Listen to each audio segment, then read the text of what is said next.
Good morning. Sure. Okay, well, I'll call the meeting of the Board of Supervisors into session on Monday, February 8th, 2021. It's just shortly after 9:05, and we'll begin with public comments. So if there are individuals who wish to address the Board of Supervisors on matters that are on the agenda, you can do so at this time. There's one thing I would ask, if you're here to speak about a public hearing, we do have two public hearings today for Courthouse Trucking and then also for the Kirsch Papes request for rezoning.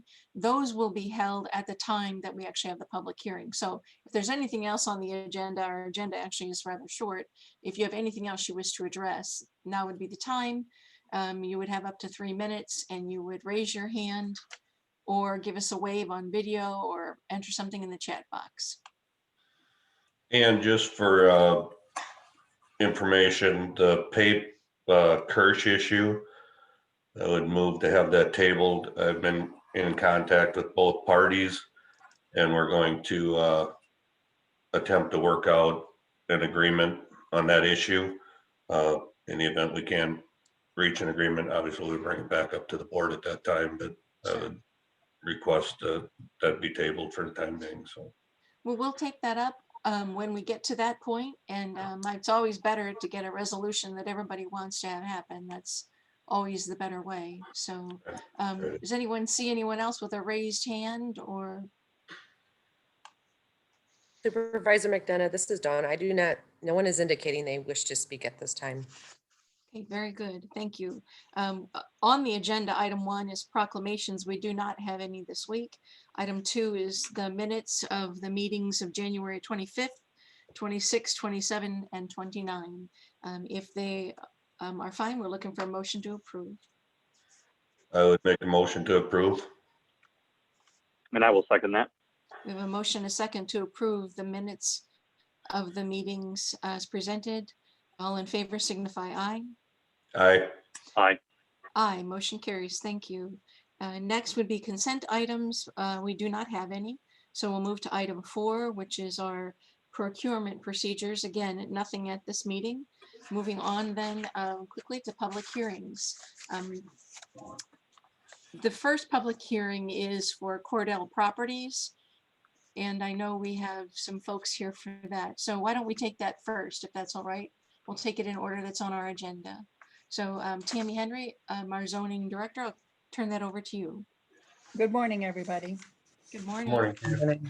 Okay, so the applicants are requesting to rezone from R1 rural residential, R4 multifamily residential, and B2 highway business to M1 industrial, 6.91 acres to be allowed to build a new dealership for a sister company, Cordell Trucking and Trailer Sales, that would include office space, customer waiting area, mechanical and detail shops, and potentially a body shop.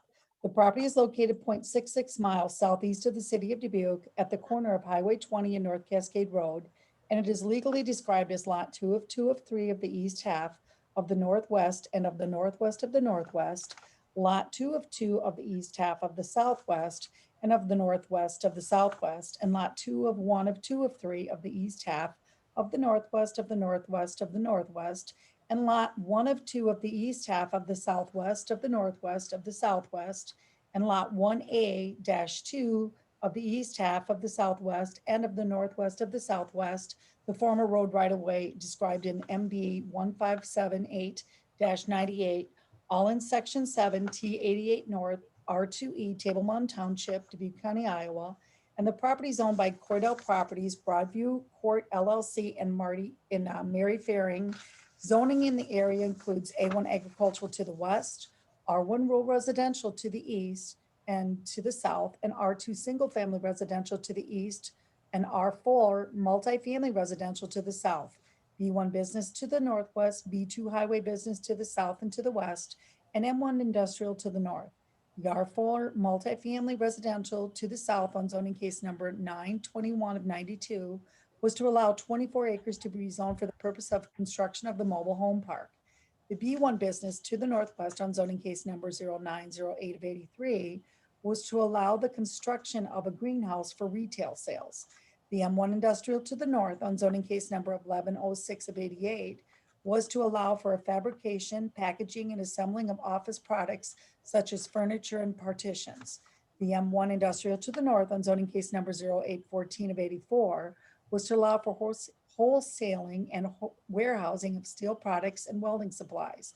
And the M1 industrial to the north on zoning case number 060486 was to allow for a warehousing business. There was one rezoning case attached to this property, and that was zoning case number 9003 of 69.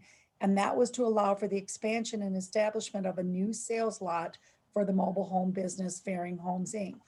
That exists adjacent to the site for the related businesses. There are no special use permits attached to this property, and 11 rezoning notification letters were sent to the property owners, and the city of Dubuque was notified. Comprehensive Plan, Chapter 9, Agriculture and Natural Resources, page 135, Objective 5.4 may apply to this case. So as you're looking at, what you're looking at right now is the planned area that was at one time was the mobile home park. And that is where the extension of this business is wanting to go. And I do see that Misty Winters is on for Cordell Trucking. Yes. Well, we'll have Misty speak during the public hearing session, I believe. But I would have some questions for you generally. If do we want to do that now, or would we rather hear at public hearing? I'll go ahead with my questions, Tammy. So directly to the north, that's a warehousing. Are there large trucks using the property? Yes. Okay. And then is that immediately adjacent to the property that's asking to be rezoned? Yes. And then I just wanted to ask also to the south, there is a large mobile home park. And, you know, you and I have talked about that we don't notify the individual trailer owners because they are not the landowners, correct? Correct. So all of those folks there were not notified that we would be taking action on this matter. And if I may, Supervisor McDonough, what's happened in the past is we notify the landowner and will have made it their responsibility to notify all of their tenants. Yeah, it's just another unfortunate part of the code that doesn't treat owners of manufactured houses like they're actual property owners. It's just something we've discovered is another kind of wrinkle. So anyway, it's are there other questions to set this up from Supervisor Potoff or Wickham? Otherwise, we'll go into the public hearing. I have nothing. Tammy, can you talk a little bit about the zoning board and what their decision was? Yeah, the zoning board, they voted unanimously to go ahead, and I'm sorry, I apologize. I take that back. They did not vote unanimously for this. I'm looking at my notes. I'm sorry about that. No, I did. It Yeah, was they did vote. unanimous. Yeah, Yeah. they did. I apologize. They did. And I see that Jerry Sigworth has his hand up, and I apologize. They did vote 7-0 on this. Okay. I'll make a motion to open the public hearing. I'll second. Motion is second to open the public hearing. All in favor, say aye.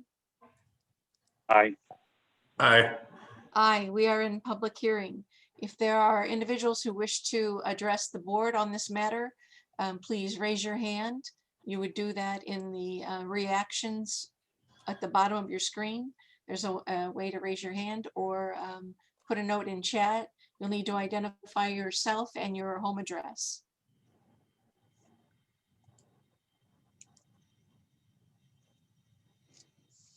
I see that Jerry Sigworth has his hand up. And I see Misty Winters. Can we, Misty, you are unmuted. Did you want to begin? Yes, please, if I could. Go ahead. Okay, well, thank you, first of all, for the opportunity to present today. As our application indicates, we're requesting the zoning change due to growth within our company. Currently, we have dealership employees spread over 3 separate locations in order to accommodate everyone.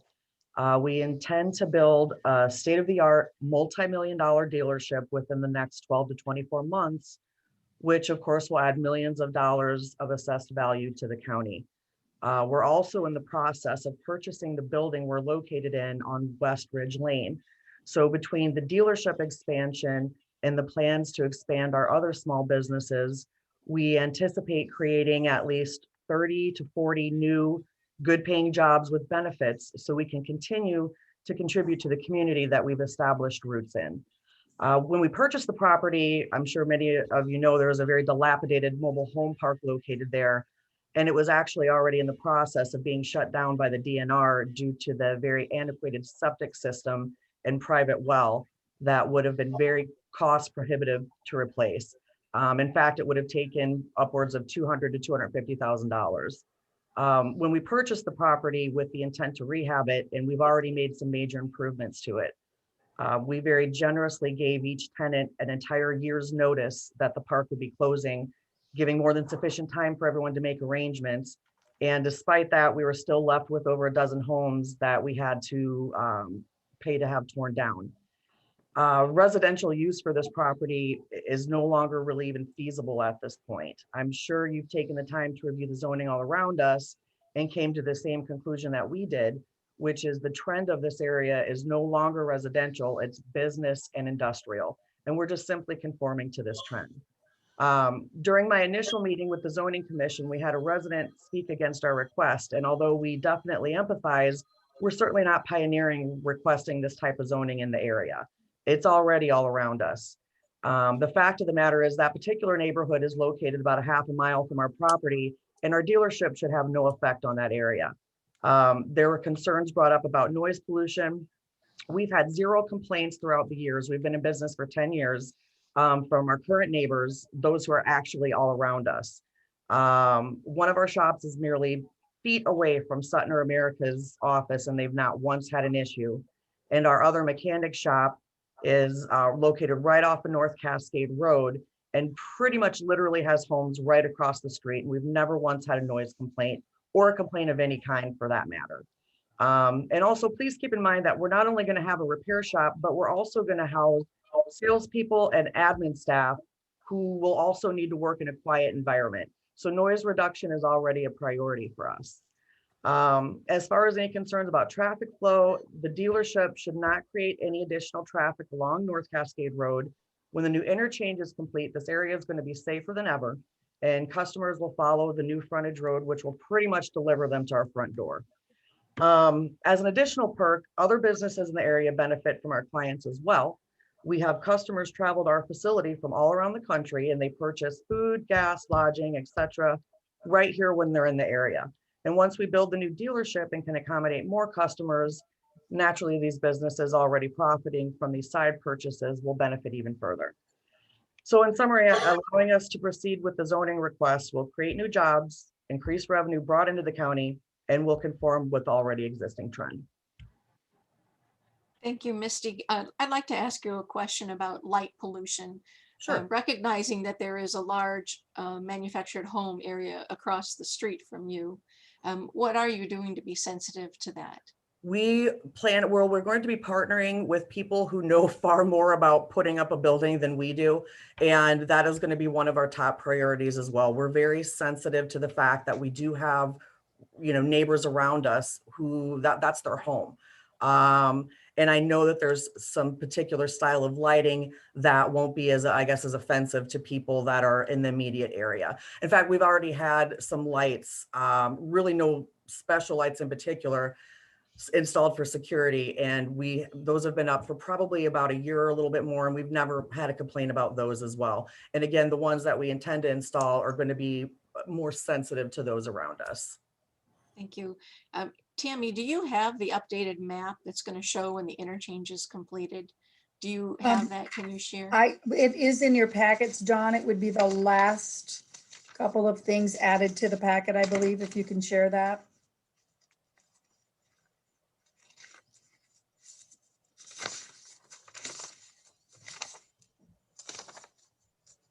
It would be a DOT map.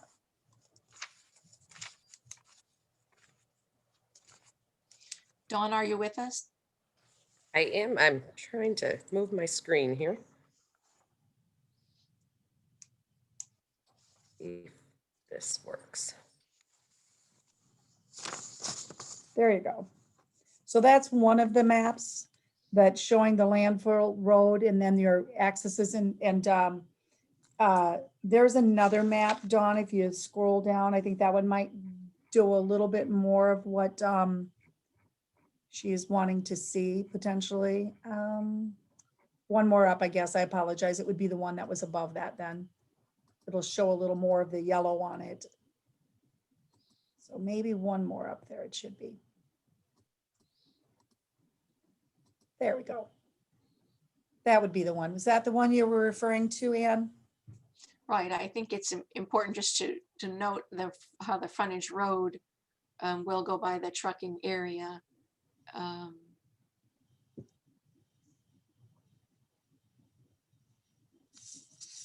Where do you see that here? So you see where the Sigurd place is?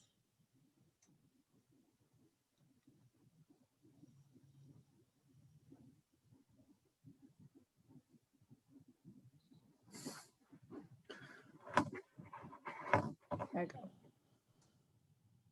And I know that I think Anthony's on. Anthony, if you're there, is there anything here you could explain a little better if you are available? Sorry, Tammy, I was on a call there, so I need to get out of here. I just appreciate any of your input on this for Ann, Anthony, if you could. I guess I don't have a lot of input beyond, kind of what you see in the drawing there.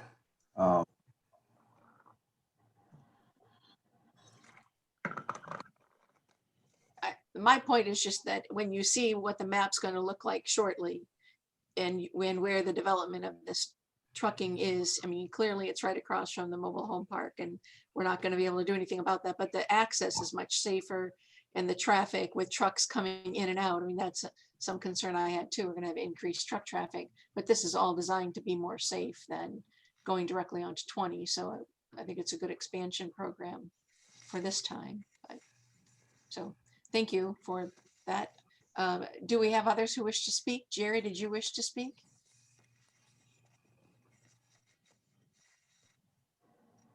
Jerry is muted. If someone, it's 15635. There we go. Okay. Jerry Sigworth, 22987 Sigworth Lane, Holy Cross, Iowa. I'm on the zoning board for those of you that don't know that. I think this Cordell thing is just a win-win, and it gets rid of an eyesore trailer park, and the truck traffic is already there. I mean, or is going to be there because of the steel warehousing, and it's a corridor. It's going to be a corridor business, and the corridor along 20 is tended towards Supervisors, Human Resources. Is tended towards industrial. So the gentleman that complained the last time at our meeting about the noise, there's going to be less noise with this trucking outfit or this trucking dealership than there is with the steel warehousing. So, and actually where he lives, most of any noise that he hears comes from the highway, and you can't do nothing about that anyhow. So I think this is a great thing for jobs, for the county, for everybody. With that being said, I'll bow out. Thank you, Jerry. Is there anyone else who wishes to speak? I do not see any other hands raised.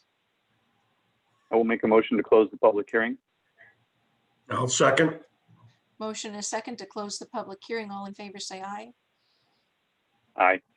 Aye. Aye. We will come back now to the Board of Supervisors for any further discussion or questions.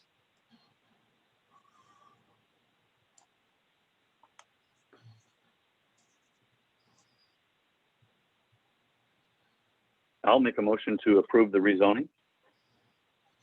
I will second. We have a motion and a second to approve the rezoning of Cordell properties. All in favor signify by saying aye. Aye. Aye. Aye. Motion carries unanimously. Thank you, everyone. Thank you. I'll make a motion to suspend the requirement that this amendment be considered on and voted on for passage at 2 prior meetings. I will second. Motion is second to suspend the requirement. All in favor, say aye. Aye. Aye. Aye. Motion carries. I'll make a motion that the amendment be adopted and the zoning administrator be directed to enter the appropriate changes in the official zoning map, and that the auditor be directed to arrange for the publication of the amendment and portion of the official zoning map as amended in the official county newspapers as required by law. I will second. Motion is second. All in favor signify by saying aye. Aye. Aye. Aye. Motion carries. Thank you. The next public hearing case is Jeffrey and Wanda Pape, A1 Agricultural to M1 Industrial. And Harley, I will turn it over to you if you want to put in the record kind of what you think the proceeding status is now. I do think with the public hearing being published, and I do think we have to have a public hearing to comply with that notice, because that's what we told citizens we would do. But I think I got an opinion from CJ and from Tammy that if we're looking to table, we can do that after a brief public hearing. Does Okay. that make sense? Yep, that's fine. Okay, but if Tammy, why don't we start with you, and then Harley can speak about where he is with the update. Okay, so I'm going to read it in, okay, for the public hearing. The applicants are requesting rezone from an A1 agriculture to an M1 industrial 0.5 of an acre to allow their son to continue a small fabrication business in the building that he currently lives in. The property is located 0.40 miles north of the city of Dyersville along Highway 136 and is legally described as Lot 3 of Esch Estates, Section 20 T89 North, R2W, New Wine Township, Dubuque County, Iowa. This property is owned by Jeff and Wanda Pape. Zoning in the area includes A1 agriculture to the north, the south, the east, and the west, R2 single-family residential to the west, and R1 rural residential to the west, B2 highway business to the southwest, and M2 heavy industrial to the west. The R2 single-family residential to the west on zoning case 0406 of 99 was to allow for 13 one-acre lots for the construction of single-family homes. The R1 rural residential to the west on zoning case number 0925 of 06 was to allow for the construction of single-family home. The B2 highway business to the southwest on zoning case number 9001 of 77 was to allow for an implement business. And the B2 highway business to the southwest on zoning case number 0918 of 08 was to allow for the construction of an addition to an existing commercial structure. And the M2 heavy industrial to the west on zoning case number 03 of 06 of 13 was to allow for the construction of a concrete batch plant on a permanent site. There is one previous rezoning case attached to this property, and that was on zoning case number 2 of 9 of 16, and the rezoning request to rezone from A1 to M2 heavy industrial, 10.44 acres more or less, to allow for the mixing of fertilizing for farm use, which was denied by the Board of Supervisors on May 9th of 2016. There are no special use permits attached to this property, and 9 rezoning notification letters were sent to the property owners, and the city of Dyersville was notified. Comprehensive Plan, Chapter 9, Agriculture and Natural Resources, page 135, Objective 5.4 may apply to this case. So I think all of the supervisors have been receiving the emails that both Mr. Pape have been sending in, as well as the Kirsches. So I know that you're updated on a lot of those, and you've seen your minutes with a lot of the public comments. So at this point, I'm going to turn it back over to you just to see, what next you would like us to do. Supervisor Potoff, did you have anything you wanted? I mean, I know you said, obviously, at the beginning of this, is there anything further you want to add or put into the record? I have been in contact with Mr. Pape and Mr. Kirsch. We're trying to work out a resolution to this, that the home-based business would be able to go through the zoning. Right now, obviously, we're quite a ways apart, but I think if we can sit down and at least try to work something out, it'd be beneficial to both parties. I'd like to have it tabled until we can see if we can come up with an agreement. If we can't, obviously we would bring it back to the board at that time.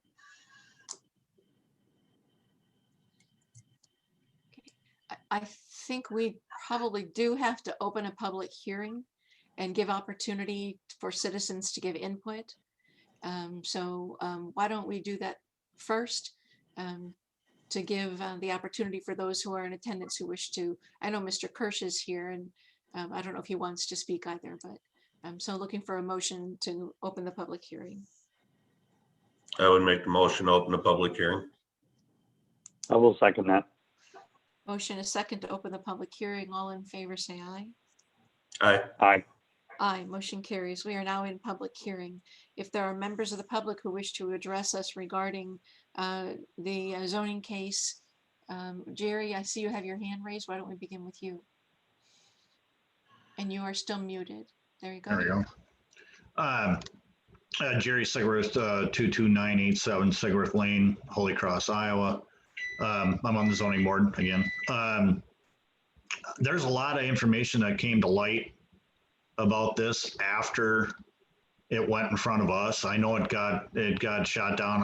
I voted for it, and one other person voted for it, but it got knocked down. But there was a lot of information that wasn't presented to us at that time, through nobody's fault. It's just the way things fell.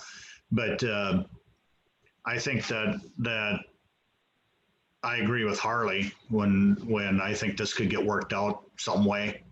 I think it's a really good thing if we can help this kid out, because what he's doing is not really industrial per se. He should be able to get in under a home-based business, because that sure is what it seems like. But it's just that the fine lines of home-based business doesn't quite fit him, but M1's like way out there, and I think everybody, I can't speak for everybody else, but I'm assuming that if we could get this toned down a little bit, because M1 is pretty much wide open. If we could get it toned down, I'm pretty sure it'd pass. And we got to, obviously the Papes and the Kirches have to work out the whole driveway issue. But there was a lot of things that came to light after the fact that we didn't know about, which may or may not have affected how the vote turned out. So I think it's in our best interest to try and help this kid get things going. Is there anyone else who wishes to speak?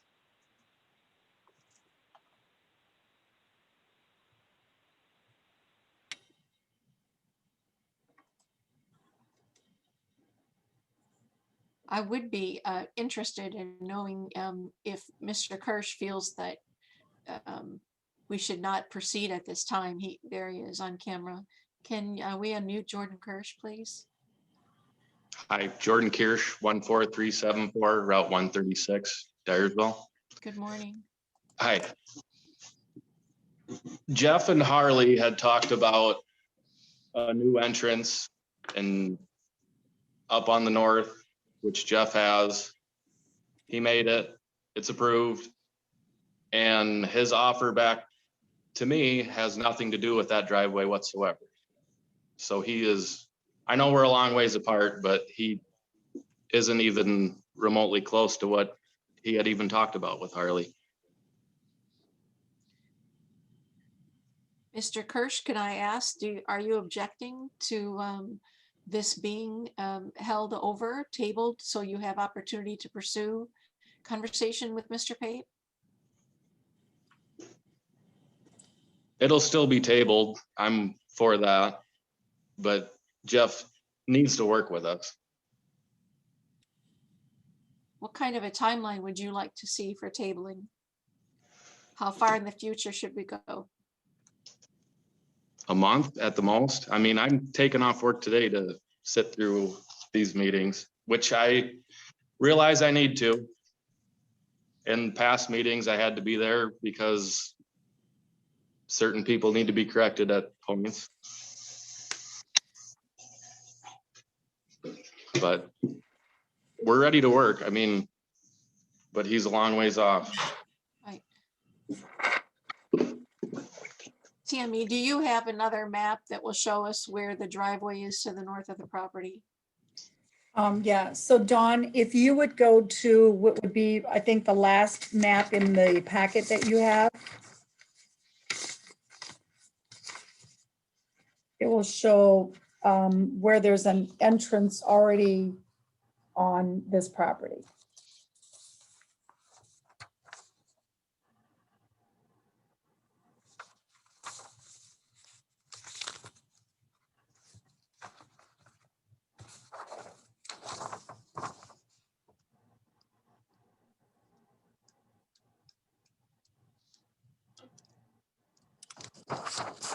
Trying to get there. It'll have some parcel numbers on it when you see it, and with some red lines. And I'm asking because I think it better shows the current situation of the entrances and the existing roads.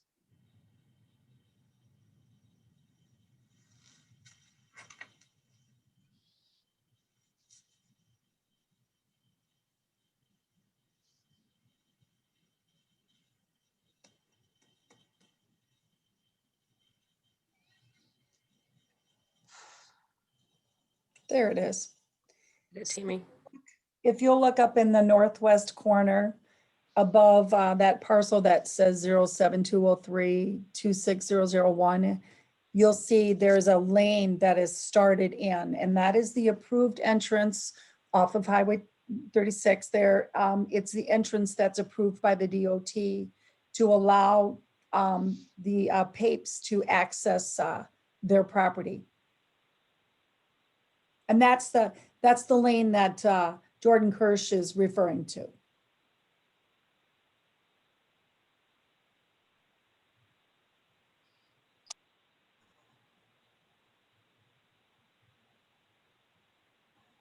Is there anyone else who wishes to speak?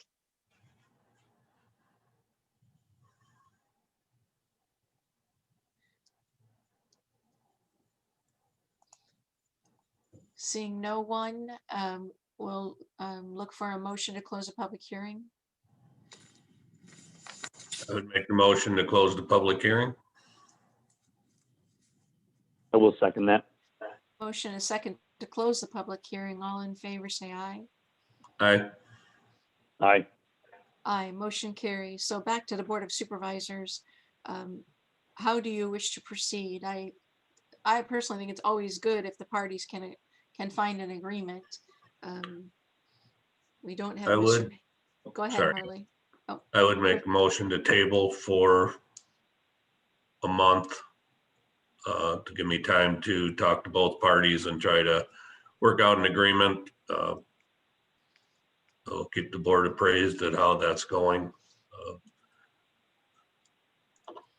So then we would intend on putting it for public hearing again on March 8th. That would be That'll work for, if that works for everybody. March 8th or then following week is probably fine. We have a motion to table. Do we have a second? I'll second I the will motion. second with discussion, please. Okay. We have a motion, a second to table, discussion. Well, the first request I'd have is probably put this as an evening agenda item. I think exactly that's why we created agenda items. Mr. Kirsch mentioned he took off work, and I hate to have people do that to deal with their government affairs. So possibly an evening meeting might be easier for other people. I do realize people do work second shift as well, but that would be one request. And then I guess I'm just out of the loop on tabling this and not moving forward. So I haven't heard from either parties that was their intent. And so I haven't heard from the PAPEs that that's what their intent is. I certainly take your word for it, Harley, but I just, I feel it's a little awkward that, we're all of a sudden we're here and okay, let's table this. And then, I mean, what agreement do the private parties, what could they, related to land use, that's a zoning decision and a zoning board. item and a Board of Supervisor item. And I think the only thing is for the Kirsches to waive the requirement of 500 feet. Maybe Tammy can jump in. So I'm trying to think of what we're tabling for and what we're going to try to accomplish. Okay, so Supervisor Wickham, what, and is anybody who's aware of the case, the home-based business, we're not allowed, per CJ's advice as well, to go ahead and go over those rules that are already in place. And the Kirsches were not willing for the home-based business to sign off at that time. There has been, in my understanding, some conversations about where they may plan on signing off on the home-based business if the Kirsches and the Papes can work out some sort of a situation with this entrance that seems to be the concern about this. So that's where the home-based business is. That's what I think that Supervisor Potoff was trying to work with them about, is maybe coming to some sort of agreement about an entrance. When it comes to the zoning case is a standalone. It really isn't based on the home-based business. And it is either that it only can go to M1 because of the type of business. That's the least district we can take it to. And so it is a standalone situation, but it's my understanding that before there be an approval or a denial of that M1 request, that there's some potential to try to maybe not have to do the rezoning at all and work out this home-based business situation. If that. Okay, a couple questions. So what is the Kirsches signing off on? I think I know, but for the public record, what are they waiving? So the Kirsches would be waiving to allow for a home-based business for Austin Pape to operate out of, as you're seeing, the white building roof there. And with conditions, that the conditions would be that it's just for him. And again, those details haven't been worked out. As long as what are they waiving? What are they waiving? So what is the requirement that has not been met? The home-based business requirement. They would not have. Which specific? Thank you. That's what I'm looking for. Sorry. Yeah, so the 500 feet. So that's the one. All the other criteria has been met. Is that correct? Correct. Okay. Then who makes the decision? Who approves the home-based business? I do. Okay. So we're looking for your approval, and we're looking for the Kirsches to sign off on the 500 exemption. Is that correct? Correct. That's one path. The other path is the one we're in right now, which would be rezoning. Correct. Okay, thank you. I just want to make sure they're clear for the record. So, okay, thank you. You're welcome. Guess Supervisor Wick. Sorry, Ann, go ahead. No, Harley, please proceed. You know more about this than I do. Jay, I just had contact with Mr. Kirsch Saturday, and during the conversation, the issue came up of, trying to work together. Talked to Mr. Kirsch a few times on Saturday, and Mr. Pape at that time, both were agreeable to try to work something out. We have initial proposals from both. I mean, obviously we're a ways apart yet, but I would like the month or whatever to try to work something out that this young man can keep his business going and be beneficial to both parties. I just want to see if we can work something out. I appreciate your work on that and the communication between two of our citizens. I would encourage you to get Tammy Henry involved as well. She is the one that's approving this. That's at least what we've heard. So the power is in her hands, from what I understand, with the home-based business. I was voted against that last time, but if not, it sounds like we're going through the rezoning request. And I have been in contact with Tammy regarding it also. So. And if I may, Supervisor Wickham, because of the current rules, the home-based business is actually ready for approval, had been ready for approval, other than the signature because of the 500 feet. And then if I also may at this time, so then if we're requesting to put this on a night meeting, the next night meeting would be March 22nd. To allow it some time, just so you're aware. So we have a night meeting at the end of this month as well. Well, but that's not gonna give it 30 days. The night meeting in March is Talking about March. 30 days. The night meeting in March is March 29th, the last Monday of the month. Oh, I'm sorry, I have it wrong on my calendar then. I had it on the 22nd. I apologize. Right. And the other Would thing I that- think we should Sorry. verify that while this is pending, because it's a zoning violation, the outlaw fabrication cannot actually be occurring there. Isn't that correct? No, that's not correct. We have been working with them, and we have done this with all of our business, home-based business. Anybody who's in the middle of a rezoning, we do not shut them down while they're trying to resolve the problem, and the Kirsches are aware of that as well. Okay. Thank you. Is Mr. Kirsch still on? He is. We can unmute Mr. Kirsch if he wishes to say something or you have a question. Mr. Kirsch, would 29th be okay? That's fine. Okay. I mean, do we know that that's okay with the people requesting the rezoning? So Well, that's just that'll give me time to try to work something out. Hopefully we can have something worked out before that. Supervisor Wickham, I know that's what they're requesting for the rezoning, but we will not be stopping the business during this pending time. If that helps at all.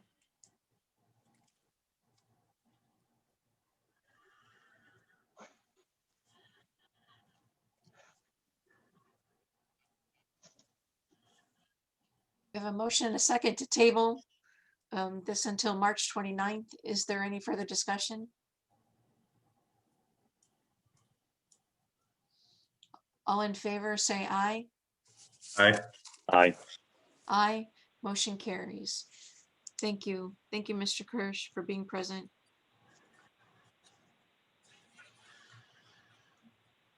Next on our agenda is the approval of plats. We have three.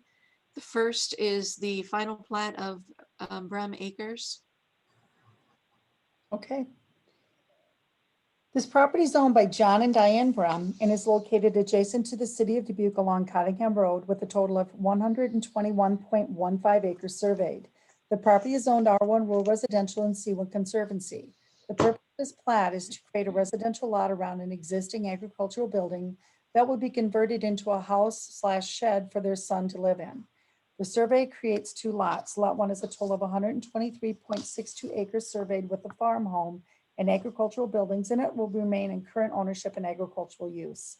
Lot 2 is a total of 1.19 acres surveyed and is a residential lot that will have their existing agricultural building that will be converted into the home for their son. Lot 1 will use an approved entrance permit number 19-55 off of Cottingham Road, and Lot 2 will use an existing entrance off of Cottingham Road. There were no additions or corrections required for this plat, and there are no liens or mortgages on the property, and all the signatures are current. This plat's been reviewed by myself as Platts officer, and it has all the required signatures. I respectfully recommend approval. So as you're looking at this, you can see that the bottom corner is where we're going to be taking out and doing this around the building there, the 1 acre. And this is a residentially zoned acre, our property.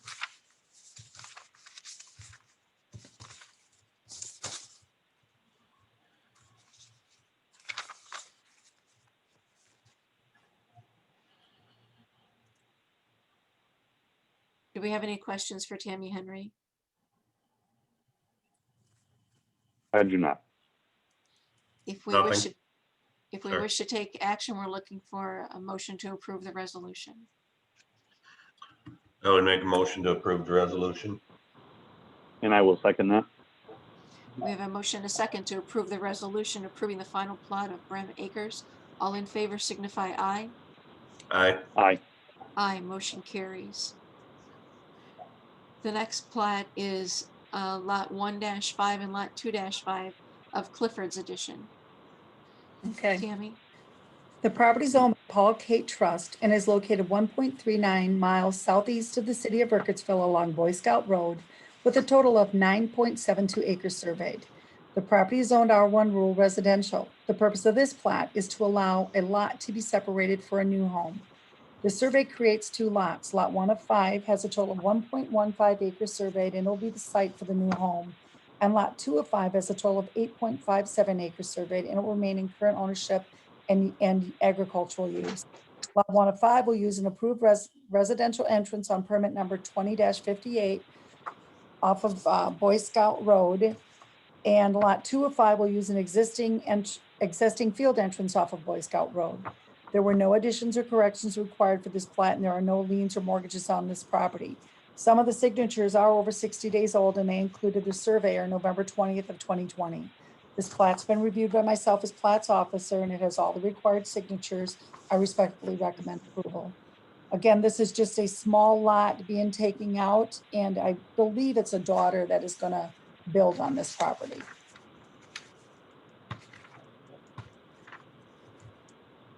Are there any questions for Tammy Henry? I'll make a I have- motion to approve the resolution and the final plat. I will second. Motion is second to approve the final plat. All in favor, say aye. Aye. Aye. Aye, motion carries. Thank you. Our final plat is Heller Subdivision, Plat 3. Okay.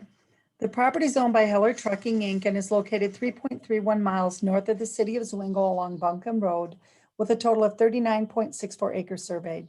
The property is zoned A1 agricultural, and it had an approved zoning case of 1229 of 20 to rezone 1 acre to the A2 agricultural residential. The purpose of the plat is to separate the existing home and the buildings from the crop ground and to sell the crop ground round to the neighbor to the south. The survey created 2 lots. Lot 1 has a total of 13.35 acres surveyed with an existing home and ag buildings and a pond, and it will remain in current ownership and agricultural use. Lot 2 has a total of 26.29 acres surveyed, and it will be sold to the neighbor to the south and remain in agricultural use. Lot 1 will use an existing residential entrance off of Buncombe Road, and Lot 2 will have access from the buyers from the farm to the south. There were no additions or corrections required for this plat, and the mortgage holder's acknowledgement is signed and attached. Some of the signatures were 60 days old, and they included surveyor November 23rd of 2020, engineer November 25, 2020, and county assessor November 25th of 2020. This plat's been reviewed by myself as Platts officer, has all the required signatures, and I respectfully recommend approval. So this is one of our A2 cases that was approved, and the plat is finally coming through for the finalizing.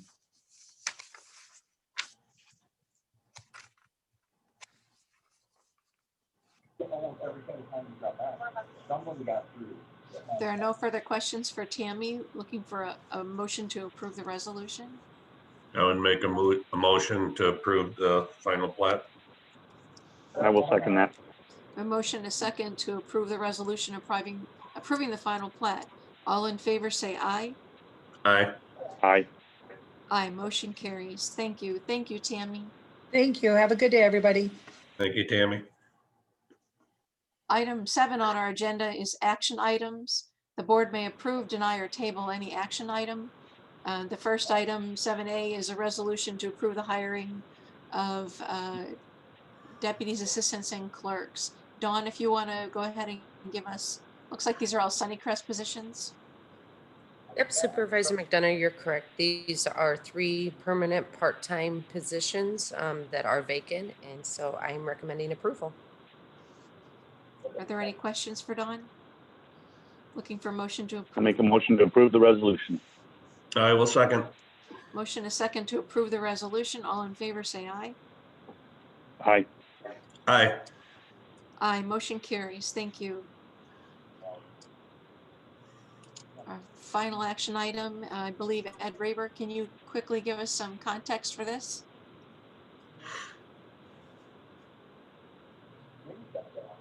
There we are. Unmuted. You're unmuted. Go ahead. This is Ed Raber. I have a resolution in your packet as well as a cover memo.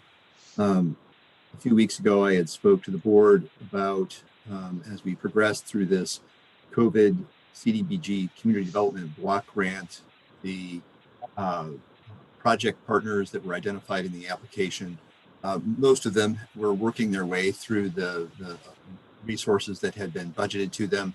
There were two groups that were not, had identified that they were not going to use all of those resources. We had received authorization from Iowa Economic Development Authority, the state agency that oversees this program, that we could reallocate the funds within the existing project partners as one needs more, one needs less.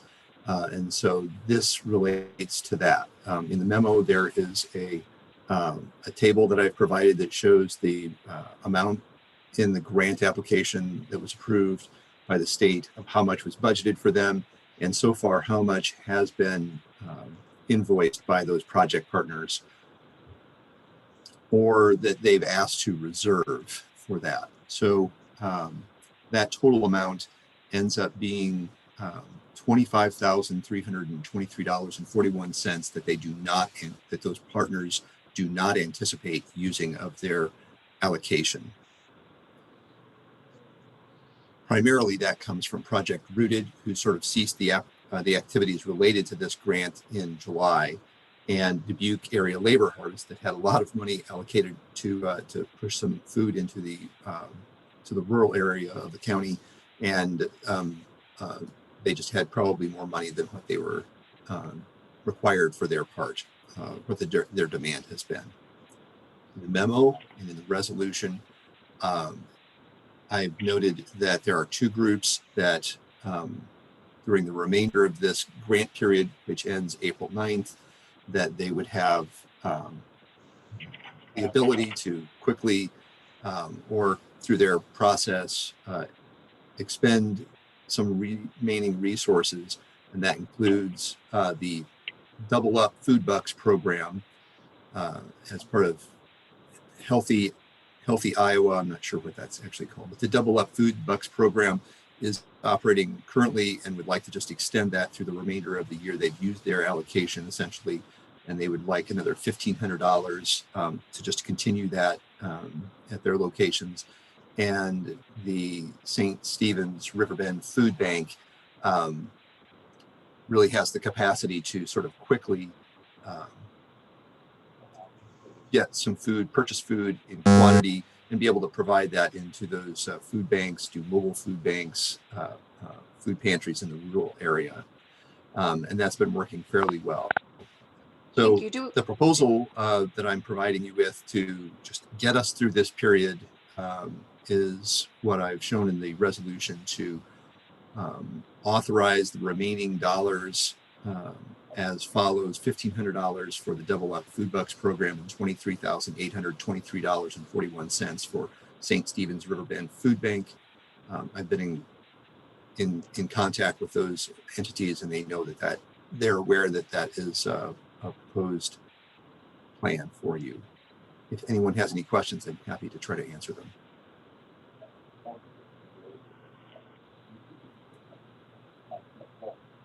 There are no questions. Looking for a motion to approve the resolution. I'll make that motion to approve the resolution. Second. Motion is second to approve the resolution. All in favor, say aye. Aye. Aye. Aye, motion carries. Thank you. Thank you. Next item on the agenda, item number 8, communications. We do not have any items in communication this week. 9 is open vacancies for appointments. I believe that's information only. I think they're coming. When will we next see open positions to be addressed? Is that on the quarter, so the end of March, or? Yes, this is Ed. As we work with you, we anticipate bringing whatever applications have come this way to you at the end of March, the end of the first quarter. Next item, number 10, personnel requisitions. We have one. Dawn, asking you to give us context, please. Thank you. They recently had a resignation up at Sunnycrest for their full-time receptionist. So this is backfilling that full-time permanent position. So I'm recommending approval. there any questions? If none, looking for a motion to approve. I'll make a motion to approve. And I will second that. We have a motion and a second to approve the personnel requisition. Is there any discussion? Hearing none, all in favor say aye. Aye. Aye, motion carries. Thank you. Item number 11 on our agenda, tabled and pending items, there are none. We'll move to item number 12, which is public comments. If any citizen or person wishes to address the Board of Supervisors on an item which was not on this agenda, but are of concern to them, if they'd please come forward, state their name, give their address, and they would have up to 3 minutes to address the board. You will need to do that by raising your hand or indicating in the chat box. And we'll wait a moment and pause to see if anyone wishes to address the board.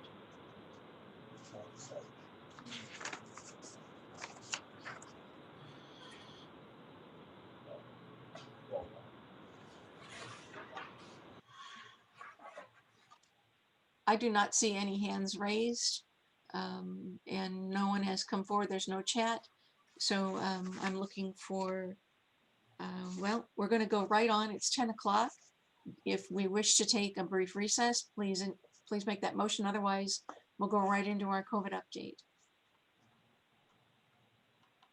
I'm fine. Right, very good. We'll turn now to the COVID update.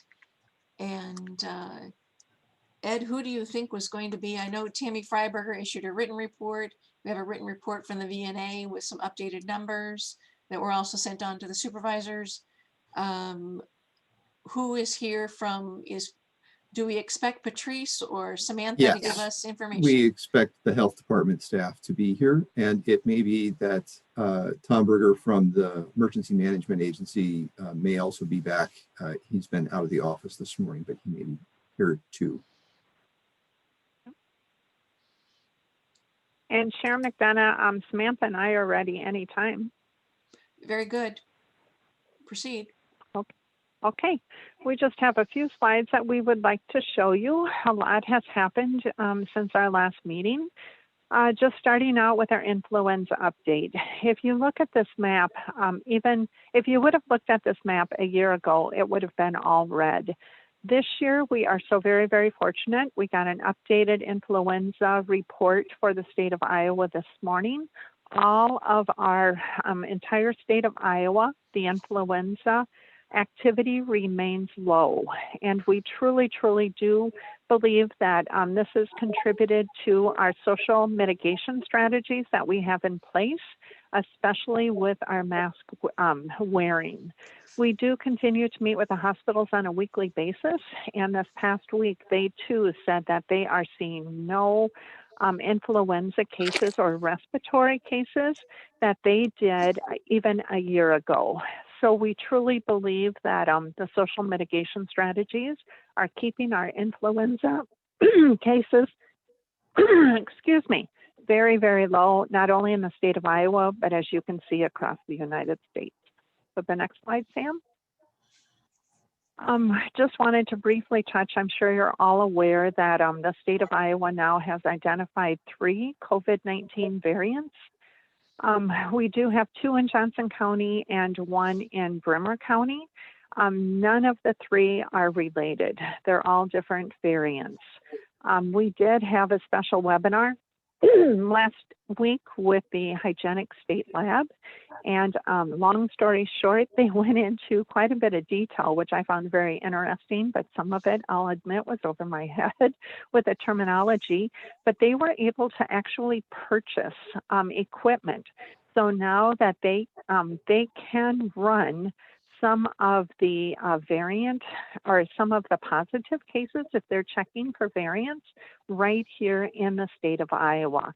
In the past, they had to send samples to the CDC, or else they sent them up to Mayo. But now they are going to begin looking at, I believe it's going to be randomly, but in the equipment that they have with the sequencing, apparently there are steps that if something shows up with this sequence, then the hygienic lab will take it to the next step for the testing. But we do hope that the variants will remain just at the 3. We're not looking at all to see any more variance in the state of Iowa, but at least we know that the state hygienic lab is equipped and they can be checking for all of our cases in the state of Iowa right at their hygienic lab without shipping those samples out. Again, it's just another reinforcement to continue with those social mitigation strategies. Next slide, Sam. Again, this is just informing the people that we are following the Iowa Department of Public Health Phase 1B. We're right in that category up on the top with the persons age 65 and older, and we are at that Tier 1 group. Last week, with all of our last week with all of our COVID-19 vaccines that we did receive, we were able to touch on just shy of, I believe it was 2,000 people for the age 65 and older. And also we did have enough for doing our first responders in that Tier 1. This week, we were informed on Friday that we would be receiving another 1,950 COVID-19 vaccines. We will begin doing our vaccination to our pre-K through 12 school staff this week. Ironically, it turned out that we could bring in half of the staff from all of our school districts for this week. And then next week, we have already been informed to plan on the same amount. However, we won't know that for certain until Friday. But if that is the case, we should be able to finish our pre-K through 12 school staff and possibly even start with our child care workers next week. And to us, as well as to the pre-K through 12 school staff, that is good news because they are bringing students back full-time next Monday. So we will be in the process starting even on Wednesday with that vaccination.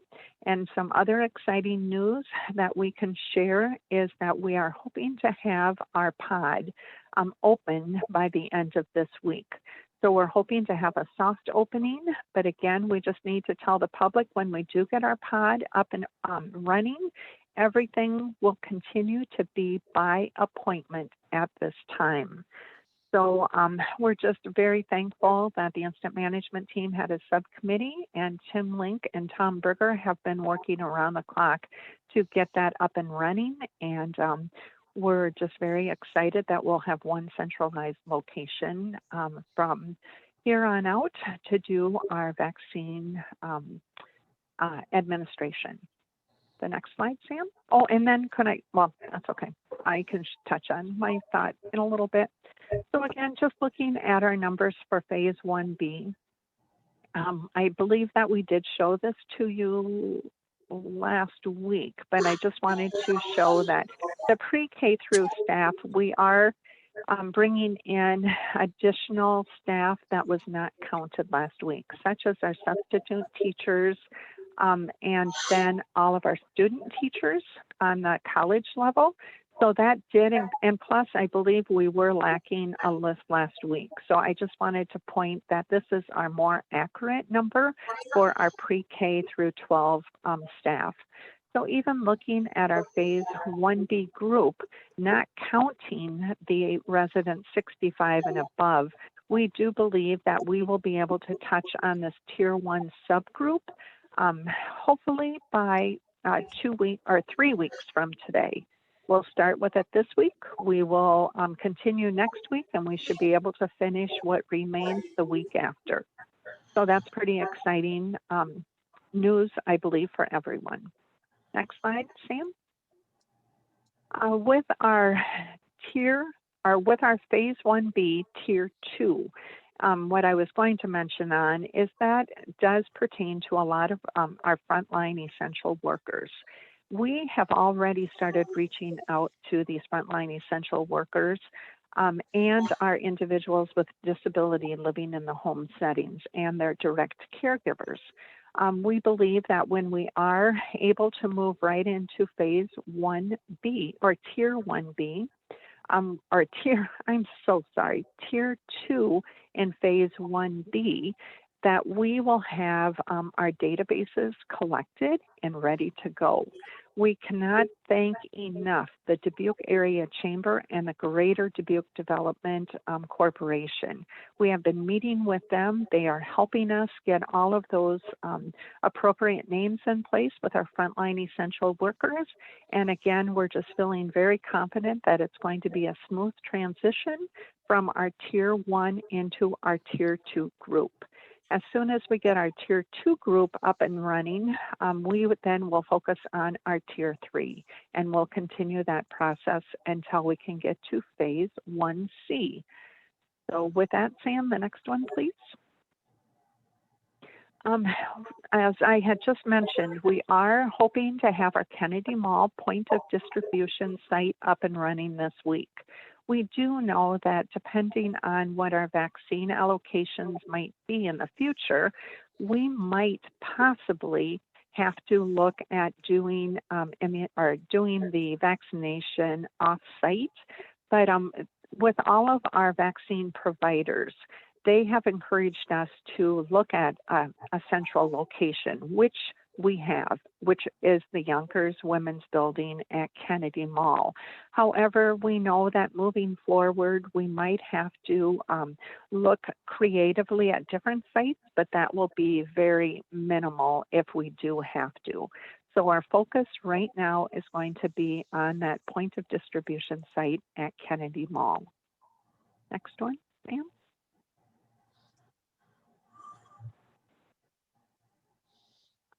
Everyone should have received their flyer last week. We have gotten lots and lots of positive comments on this flyer. It was sent to every postal customer in Dubuque County.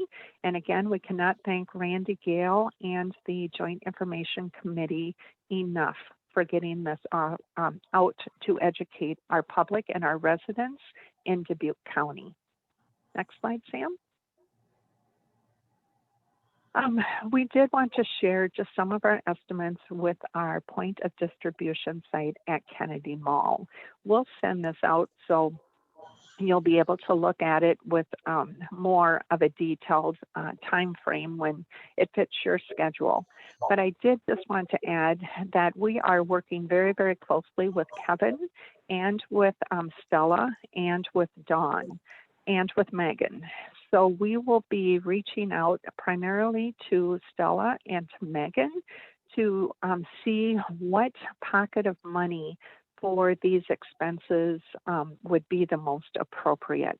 We have met a few times already with that group, just even discussing our different budget pockets of money that we do have. And one of those, I believe it's the next slide, Sam, is with our Iowa Department of Public Health response contract. It's a new grant that we just received. I did initially submit everything to Iowa Department of Public Health for those expenses that was the previous slide.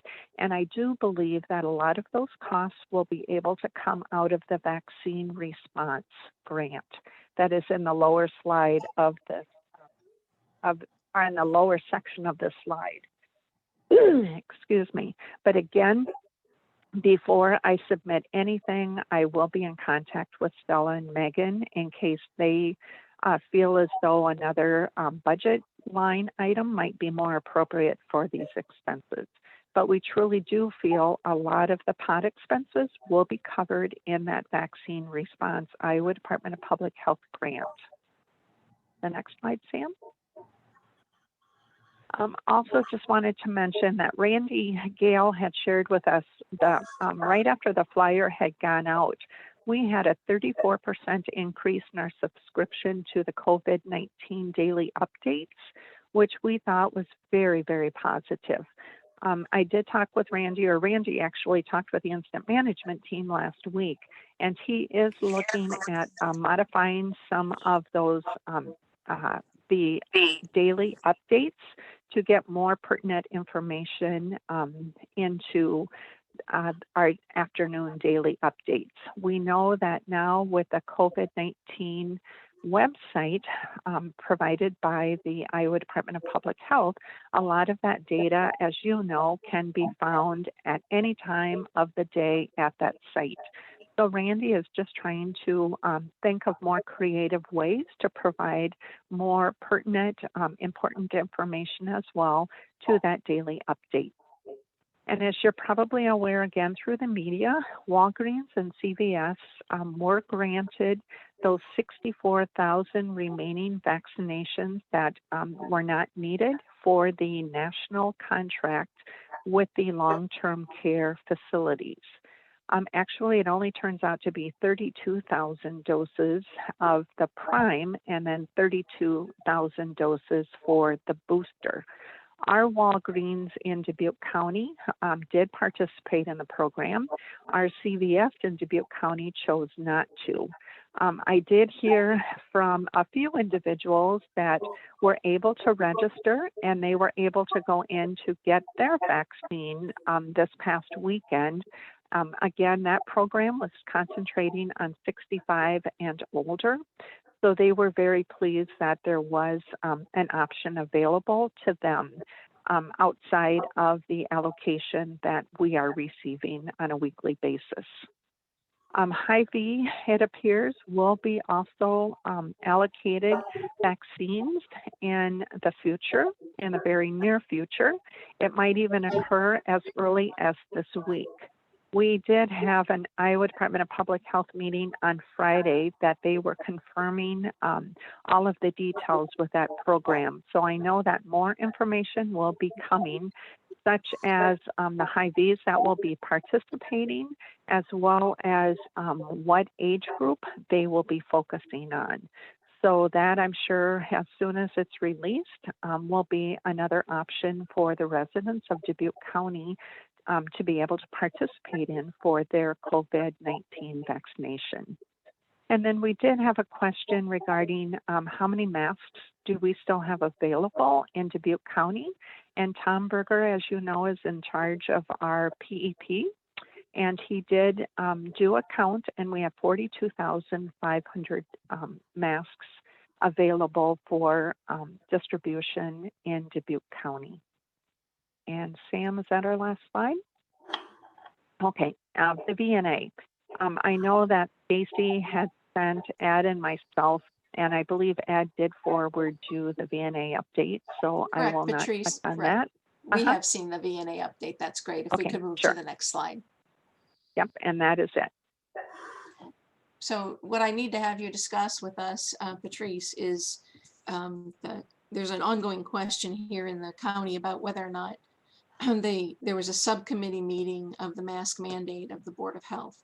Do you know the answer to that question? Did that committee meet to discuss the continuation of the mask mandate?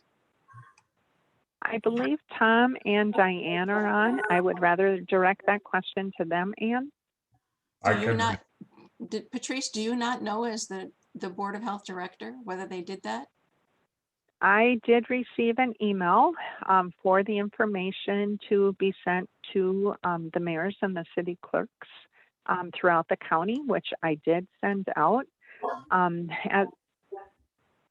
As far as a formal meeting of Diane and the other two committee members meeting face to face, I do not know if they did meet face to face. I know that it was. They wouldn't have to meet face to face, obviously. But did that committee meet? And I can respond. This is Tom. Go ahead, Tom. That committee met via phone calls and emails. They were not, from what I understand, they were not personally all involved at the same time. There are 3 members on that committee: Diane, Valerie Pecos, and Katie Jones. They did meet through electronic means, emails and phone calls. I guess I have a question though for you and for CJ. As I look at the Iowa Open Records and Open Meetings guidelines, it says that a subcommittee created by boards, board or council, are covered by Chapter 21 of the Open Meetings Rules if they comprise or their meetings involve a majority of the members of the parent governmental body. They did not involve a quorum. Or B, they are formally and directly created by the body and exercise some policy or decision-making authority. They do not have decision-making authority. They do bring recommendation back to the full board. So I guess based on the interpretation given to the Iowa meetings laws by the Iowa Freedom of Information Council, I would question the need for a public meeting of the mask committee prior to making a recommendation to the Board of Health. And I welcome an opinion from CJ on that, but those were the guidelines we followed. And I just, of course, you know that in the summertime, they did have a public meeting when they were putting this together. That committee met in public. They posted a public notice and proceeded that way. And so CJ will have to let us know. We do have a complaint that they didn't follow a public hearing in the open meetings rules. And we don't have a written report from you even to process, as I understand it today, about what the Board of Health wishes to do. We don't have anything before us other than, I guess, we're getting copies of what you're mailing out to people, you're emailing to people, but we're not, we're not getting the information from the Board of Health. So that's a concern as well. So if someone would like to bring us kind of up to date, and then I would like to have some discussion among supervisors about the current resolution that's processing through the Board of Health. Okay, well, do you want that in form of discussion now? We met on Wednesday night, and at that meeting, the mask committee put a resolution forward to the board recommending that we change the resolution from its current rescinding on the 1st of May or 1st of March, excuse me, to rescinding on, or will remain in effect until further notice. Words to that effect. I don't have the exact wording in front of me. We since that time have, I'm not sure if Samantha has the meeting minutes done. I believe she does. They have not been approved. They will be approved at the next Board of Health meeting on the 17th of February. And we have sent notice along with the signed resolution that was approved by the Board of Health to the three county papers for publication this week, announcing a public hearing to be held at the Board of Supervisors meeting on the 17th. That is what has happened. The Board of Health is meeting on the 17th. That is correct. That is the next meeting. Right. And the current resolution that you're proposing does not include any further review date. And that is causing, I'm certainly getting lots of feedback from citizens saying that that's a problem. So. And I believe that's the phase of the process we should be in right now, is feedback. That was our intent.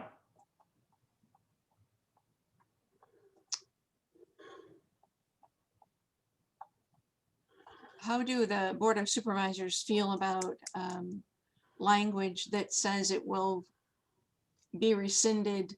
I don't know by who or when or how. How do we feel about that? I mean, ultimately, if that passes from the Board of Health, we're going to have to weigh in on that.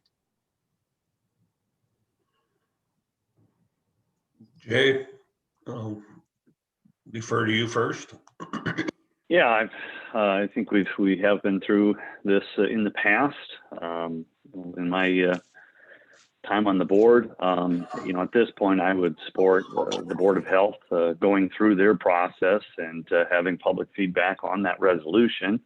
And once that is complete and it comes to us, I'd be happy to give you my additional insight. But right now, I feel really good about previous decisions by the Board of Health, and I would see no reason why I wouldn't support them in the future. Most of the feedback I've received from the public, with the exception of a couple local officials, has been positive related to the mask and the using of masks and having a document basically that states to the public that they should wear masks when they're in the public. I've received numerous emails also. The majority really do not have an issue with the mask mandate. The biggest issue is with some type of a timeline or some quantifiable numbers, whether, we have a positivity rate at a certain percent for a set period of time, or hospitalizations being down for a period of time, but some quantifiable numbers other than just an open-ended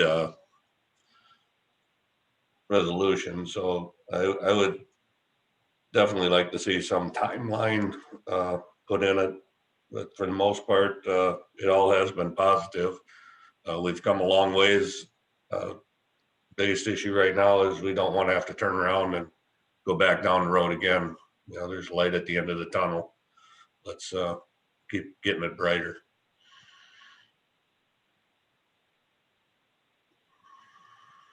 So I guess what I would like to see happen is that we get, we'll need to respond to, I think it's an informal complaint. I don't know. The emails are coming rapidly. I don't know if you're in them or not, if you're getting them, but it was raised about whether there was a violation by the subcommittee meeting. We should get that decided, because we need that wrinkled, we need it ironed out, so that when we go to the public hearing, the Board of Health will have their public hearing on the 17th.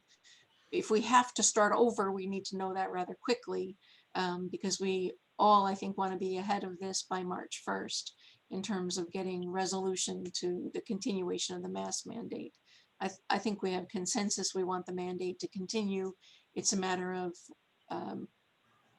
what do we want to have in place that's responsive to the citizens that are contacting us. I can't speak to whether or not they'll contact the Board of Health. That's been a bit of an ongoing problem. So I'm not sure how that will go, but certainly I'm hearing from folks I've never heard from before about they support the mandate, but not an endless open date. So it allows the Board of Health to go back and address that. But we'll wait for CJ hopefully to weigh in and give us the green light that the process to date's been good. That would be helpful. And then we'll look to that. Do we have any other discussion we want to have as part of our COVID update? I mean, this is our only opportunity to speak to each other. Yes. Yeah, yes, I do. So whenever we're ready to go back on the topic, I have some questions for Patrice. But yes, I'm sorry. Whenever we're done with this mask issue, let me know. Do you have anything further, Harley? Otherwise, I think we're back No, to questions. I have a question for Patrice also. So go ahead, Jay. Patrice, you still there? Yes, I am. Well, first of all, I'd just like to thank you and the incident management team on the Kennedy Mall point of distribution, and the progress looks like you're making with that, and hopefully you can hit the timeline of having that open by the end of this week. So that's I think a really good step to have a central location. So I'm very, very pleased to hear there's progress being made there, and thank you all for that effort. My question is on the vaccines.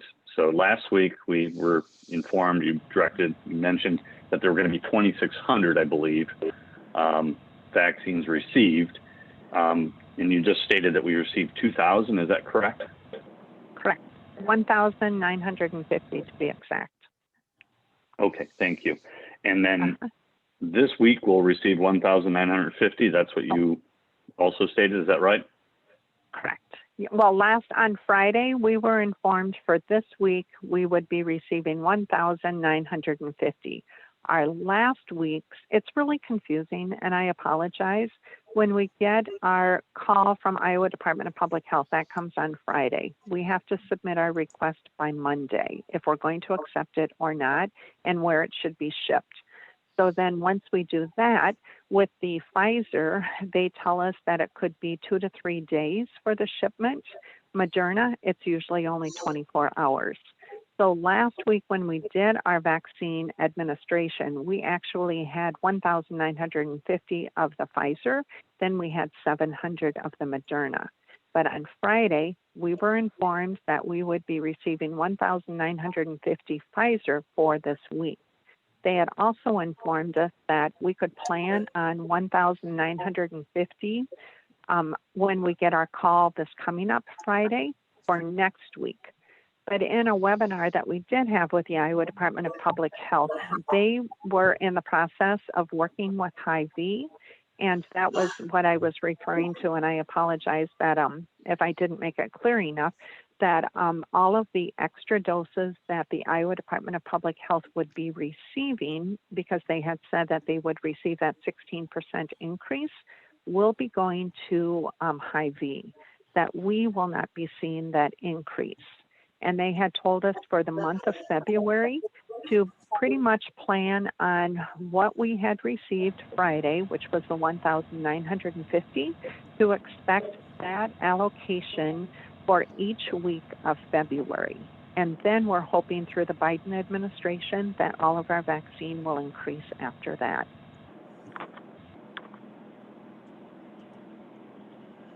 It's really complicated. I apologize.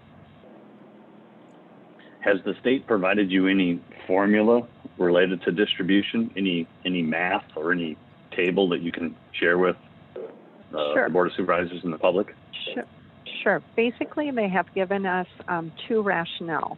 One rationale that has always been there is that they gave us, each county, the vaccine allocation based on population. Last week, when they pulled us all together for a meeting, they did say from here on out, they will be looking at each county's allocation and how quickly that vaccine can be administered. And I'll be honest to say that they did find that some counties had vaccine sitting on the, still in the refrigerator or else in the freezer. And those counties' rationale was based on they wanted to do an open pod clinic. But if they had only received 100, they wanted to wait until their next week allocation, so at least it would have the 200 doses. So now with the allocation, the Iowa Department of Public Health will be looking at every Monday how many of those vaccines that were allocated the week before are in people's arms. So we do know that with our vaccine providers, who have been phenomenal, that once they receive the vaccine, by the end of the week, those vaccines will be and have been in people's arms, because that will be a determinant of us continuing to get that 1,950 vaccine for the month of February. Okay, thank you. I appreciate that feedback. Sure. Patrice, this is Harley. Just have one question for you. Was brought to my attention. I'm not sure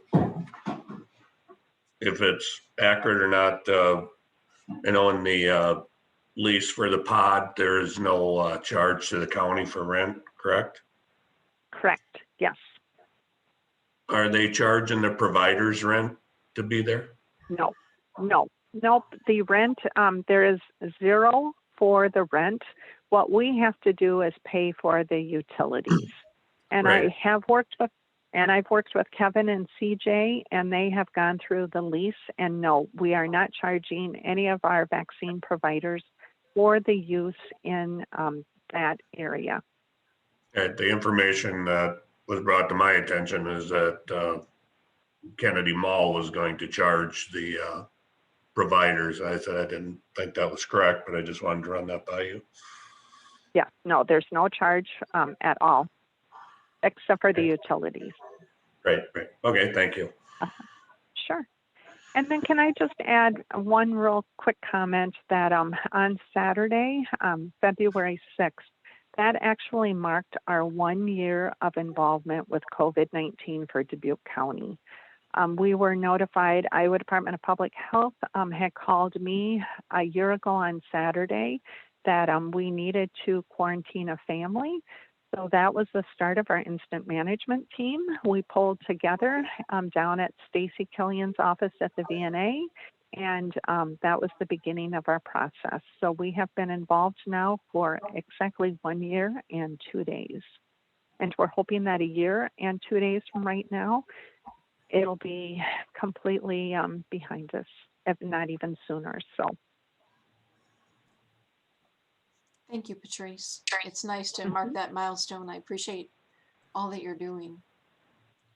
Thank you. Unbelievable. And we support, we truly do support the Board of Health and the Board of Supervisors support. So thank you. Do we have anything further on our COVID update? I do not. All right.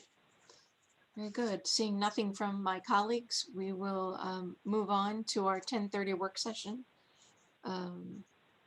If the parties are here, we'll move through that, unless someone wishes to take a motion for a brief recess. We'll continue on. And do we have Gary Collins and Barb O'Hay? Do we have folks from Crescent with us? You sure do, Ann. Thank you. Are you on camera, Barb? I don't see you at all. Yeah, we had some connect issues with our Zoom, so both Gary and I are on by phone. Well, good morning. Welcome. I understand you wish to give us some highlights and some developments. Yes, thank you. I'll turn it over to Gary, and I think Ed has our slides, so he can put them up for you. I think you can see that. So Barb and I are trying to arrange that. So I'm going to advance her slides for her. So Barb, go ahead. Your cover is up.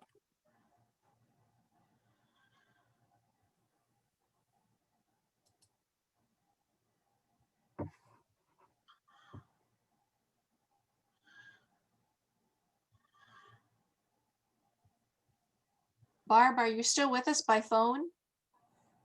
I am. Gary is speaking, so let me see if he needs to reconnect or if he's muted. So hold on just a second. I apologize.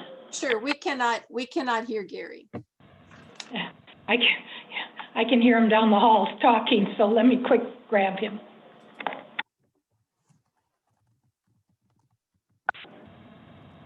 Ann, it's Gary. Can you hear me now? Good morning. Yes, we hear you now. Good morning. Good morning, everyone. Sorry for the rocky start here. We lost our power this morning. The generator kicked on, but there's a problem with the transfer switch. So we literally didn't get back on for this call till about 10 minutes ago, and the servers haven't rebooted yet. So we decided we'd just call in. If Ed's kind enough to advance the slides, we'll go from there. Very good. If this is still convenient for you, then yes, we would love to hear what's going on. Yeah, the power's on, the heat's on. I think we're good to go. So the slide I'm looking at is just a virtual welcome to everyone. We really wanted to just highlight a few things that are happening at Crescent. We realized, Dan, we haven't really met with the Board of Supervisors as a whole during COVID for obvious reasons, and we felt it was important just to give you a quick update of some of the great things that are happening here. Ed, if you go to the next slide, it should say Mission Moment at the top of the page. So I just wanted to share with those that are on the line here, every board meeting and every staff training, we always open up with a mission moment here at Crescent, just to kind of ground everybody why we're here. Our mission's at the top of the page, and these are basically testimonials from our patients that we collect throughout the month, asking them to tell us about their experience at Crescent, why do they seek their care here, how long they've been seen here, and then what do they like most about Crescent. So it's in the words of the patient, and it just really helps to ground everybody, our board members and our teams, as to why we're here and the great work that we're doing. And this particular patient said, the people here treat me like a king. You're all super people, and you're all down-home folks talking everyday stuff and not those big words you can't understand. People are friendly. So that goes miles with our staff to hear back from our patients why we're doing what we do each day. So we like to open, like I said, board meetings and staff meetings with these.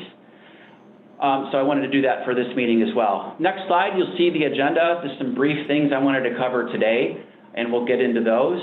Next slide, that would be the 5th slide of the deck.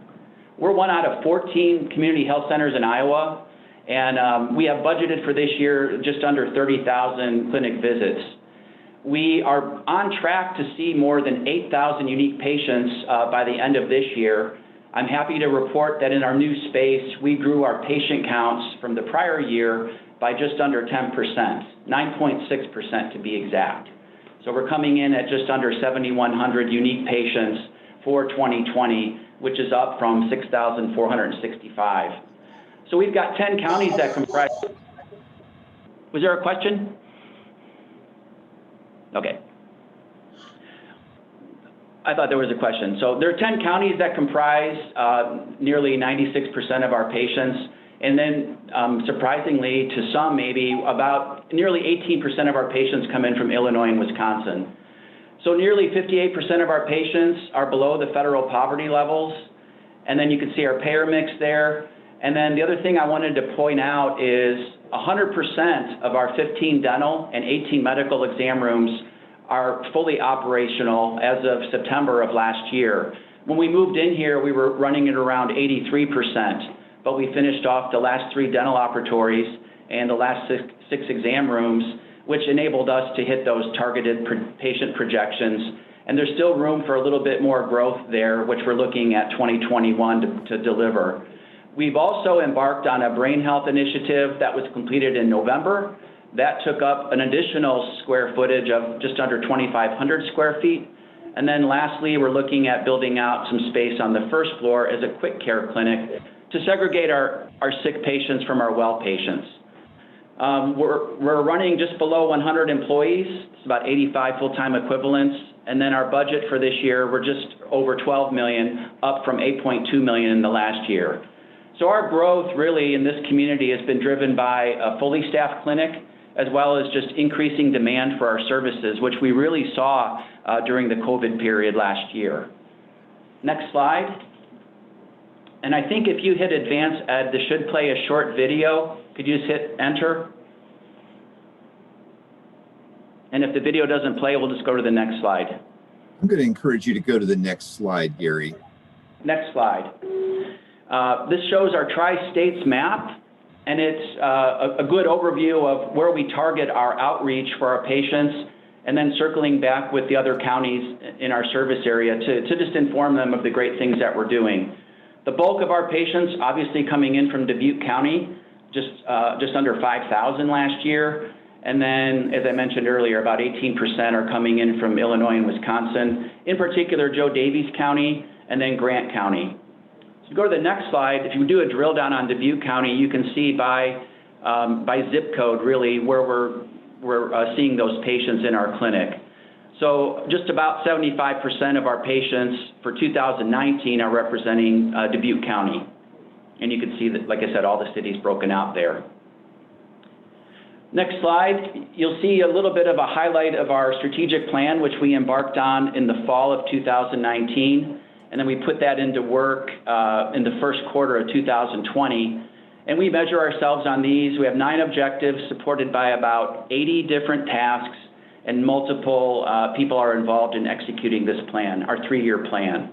It's focused on growth. It's focused on attracting and retaining talent. And then lastly, just building our visibility within the community through enhanced board relations. And just doing more creative ways to do outreach to ensure the patients in our service area know that we're here. Next slide. So I want to talk a little bit about how we attacked COVID in our different areas of our clinic. As you probably remember, when COVID first struck, as I was listening to the previous speaker, Kelly mentioned when we all started getting word that we had community spread in our area and the first cases were coming out, many of the dental clinics in the area shut down. We didn't, however. As a federally qualified health center, our mandate was to stay open. We did, however, shut down our hygiene area, and we were only seeing emergent cases. but we, through our federal funder, Hersa, Health Resources and Services Administration, it was not optional for us to close. We did just see emergent cases for dental, but I just wanted to remind everybody, unlike some of the private practices, we couldn't shut down. We did shut down voluntary or non-emergent services, but we couldn't shut down our clinic for dental. So what we started to do is look at, well, when we can reopen, what are we going to do to prevent spread of some of these droplets and aerosols? What can we do about the contaminated surfaces? And then reducing the transmission of these airborne droplets. Go to the next slide. So when we were able to reopen after about 2.5 months for the hygiene and preventive care, we set out to reduce the aerosols in the dental setting by implementing dry shields, which help eliminate those aerosols. It's a device that gets actually placed in the patient's mouth and helps to avoid that spread. We also started using high volume evacuation systems. Each room is fitted with an air purifier, ultraviolet air purifier. If we go to the next slide, we also put in a piece of equipment that enabled us to extend the useful life of that very difficult to get PPE, such as N95 masks, gowns that we could put in the autoclave, gloves, face shields, goggles, etc. So this really enabled us to stretch out the useful life of those safely and save money for the clinic and also ensure our patients were safe. Lastly, on that last bullet, every patient that was seen, we requested that they use an iodine-based mouthwash, which also helps to cut down on those droplets that could spread during the dental procedures. So as the box below says, our goals included enhanced patient and staff safety while also extending the use of our PPE. And then lastly, looking forward for dental, we're super excited because we've expanded our scope to include expanded dental services such as crowns and dentures. We are looking at that very carefully and doing it very thoughtfully and in a ramped up method so that we can provide those services for the patients that need those teeth replaced because they're either in pain, the teeth are just rotted, or they need that to enable them to work in the workplace. We're also going to create a dental residency program, which we're super excited about. That'll probably be later this summer into the fall. And then we're also looking to do some outreach geriatric mobile dentistry. So more to come on that as well, but it's a 3-step strategic plan for our dental services. We skip to the next slide, and then I'm going to ask you to skip to the slide after that. I'm going to now talk about medical and what our COVID approach has been since the onset of this. Upper left corner, I wanted to put this slide in here to show you that we did partner with our community partners throughout COVID, and we still do to this day. But on July 11th, Epic partnered with us to do a Test Iowa testing site at our clinic, and you can see that it takes up most of our parking lot. So it's difficult to do these during the week, but we were super excited to do it on a Saturday.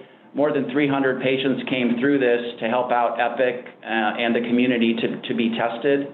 And if you look down below, this relays some of our testing results, and specifically how we're testing with regard to special populations served, such as the Pacific Islanders, the African American population, the Hispanic Latino population. Those percentages, 17.5, 15.3, and 5.1, show the percentages of the tests that we've administered here that were tied into those special populations. The other thing we did participate in was the strike force testing at Grand River Medical Center, and then we partnered with the VNA to do contact tracing testing throughout the pandemic. Just because our space, we could do testing here, but it wasn't the best suited, as you can see by the traffic flows. That being said, the testing we did conduct, we track it by race and ethnicity as required by our federal grant funder, but also that data gets submitted to the state of Iowa through the Iowa Primary Care Association weekly.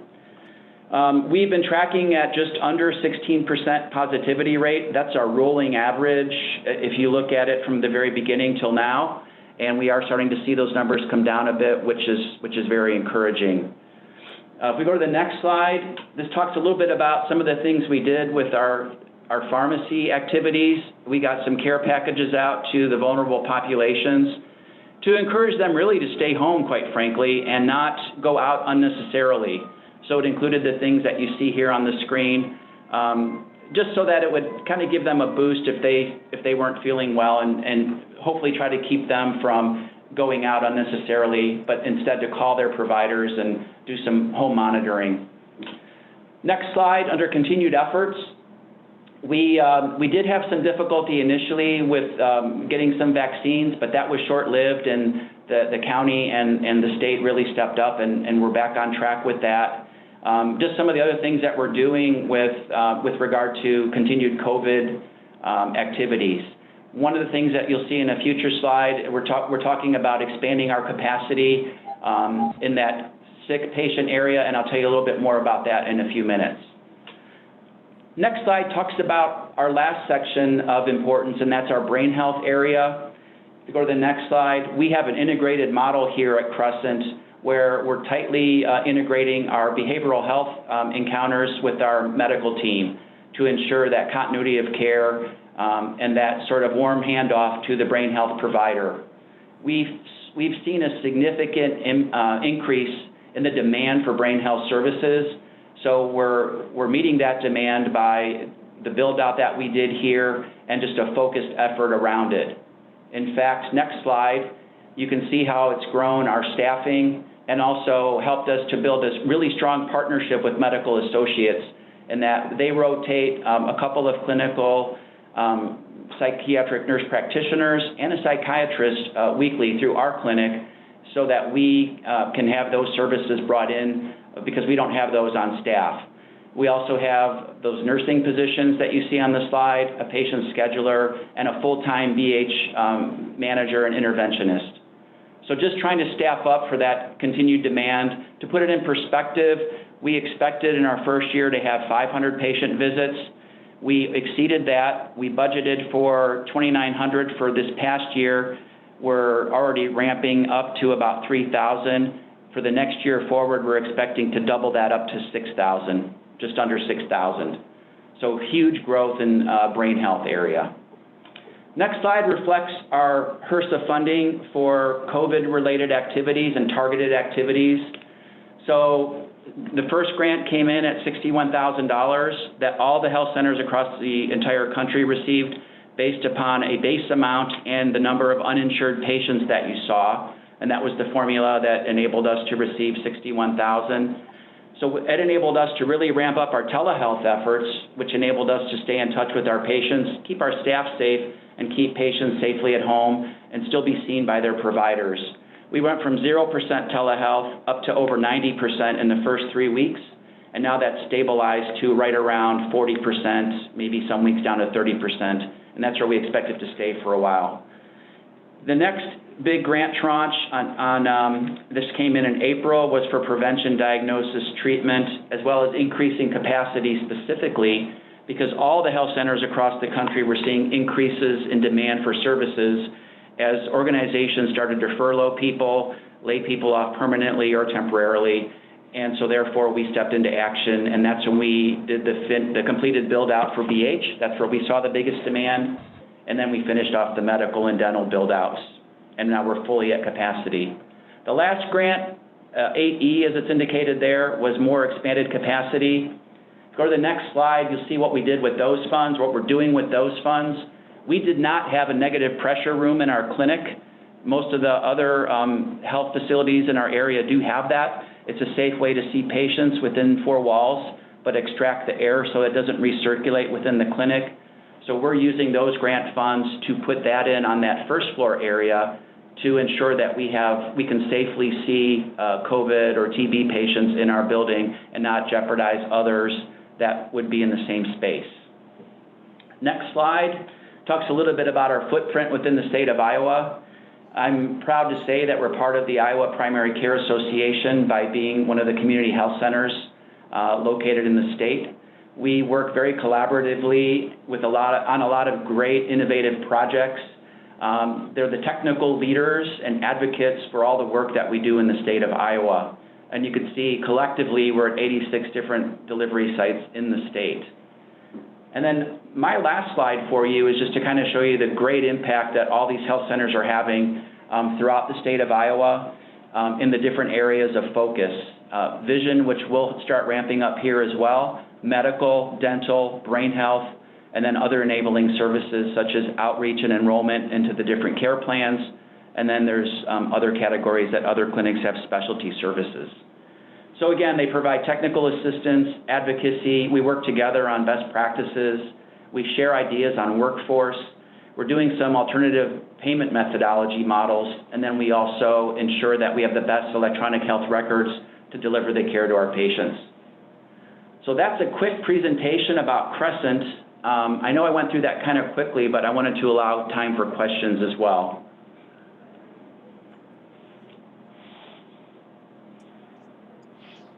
Thank you, Gary. Supervisor Wickham or Potoff, do you have questions? I have nothing. I do have a question or two. So thank you for that presentation. This is Supervisor Wickham. I appreciate that. My questions are related to, first of all, some of your clients. You talked about 8,000 clients. Do you generally know the breakdown of those clients related to their minority status? We do. We break that down in an annual report that we do each year for the government, for Hersa. It's called our Uniform Data Systems Report. So in that report, there are 900 different data sets, including a breakdown by zip code compared to the payer mix, but we definitely collect data by age, race and ethnicity, and many other categories of data. Okay, so maybe specifically, what percentage of your clients are minorities? So last year we had just over 17% were African American. We saw just under 1% that were American Indian or Alaska Natives. And then we saw Pacific Islanders were about 4% of our population, a little over 4%, and Asians represented 1.3%.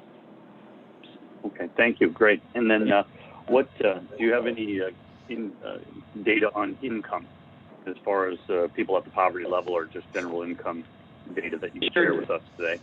Yeah, absolutely. So 57% of our patients are at the poverty level or below. And that's quite high, but remember, serving the tri-states, many patients choose us as their health provider coming over from Illinois or Wisconsin. And if they do not have insurance, they may just want to be seen here, say, for dental, because they don't want to, it's just easier for them to come here. So they'll present as uninsured, and then they'll jump on the sliding fee scale, which is a really important part of how we handle those patients.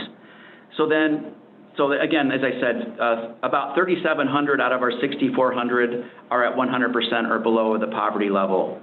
And then about a third of that is at the next level of the 101 to 150%. And then about half of that is at the 151 to 200. And then about 500 patients comprise that over 200%. Okay, thank you. My other question is related to the COVID vaccinations. What role will your facility play in that, and what role have you played so far? Yeah, that's an excellent question. So obviously we follow any allocations that we get from the incident command team. So we work very closely with them through Mary Rose Corrigan and the entire team. Our director of nursing and our medical director receive advisement of when we'll get any sort of allocation for our patients. Additionally, however, what we've learned is the Biden administration is looking at using the community health centers in a more strategic manner for vaccine distribution. So it remains to be seen what that would look like, but it seems as if they want to really use that network of those 14, for example, in Iowa, to effectively distribute those vaccines. I can't answer what that would look like because would it be broader than what our patient base is for those that want the vaccine? But we did receive word on that over the weekend that it's one thing that they're looking at. But what I can tell you is anybody that we administer a vaccine to that's a patient, we have to report on the race and ethnicity for first dose as well as completed doses. So rest assured, the data that we collect, we will be capturing that. Okay, good. I appreciate that. Thank you. And so do you know right now at this point how many people you have vaccinated? The only thing we've done. Oh, I was getting an echo there. We have received our first allocation, and that was, well, actually it was in December, and it was 100 vaccines. So the incident command team, we followed their guidance, and that was for providers, that first tier of direct care workers. And then what we didn't use for our population, our staff here, it was used, it was either given back to the incident command team to redistribute, or we were instructed to vaccinate people that were considered frontline workers, but maybe not at Medical Associates or Grand River or Mercy or Unity Point. So they were brought over here to be administered. But we've yet to have any other allocations as of this morning anyways. So we've only administered those first 100. And I think the second doses of those are not quite finished, but they should be within this week. So at this point, are you requesting doses from the incident command team for your patients?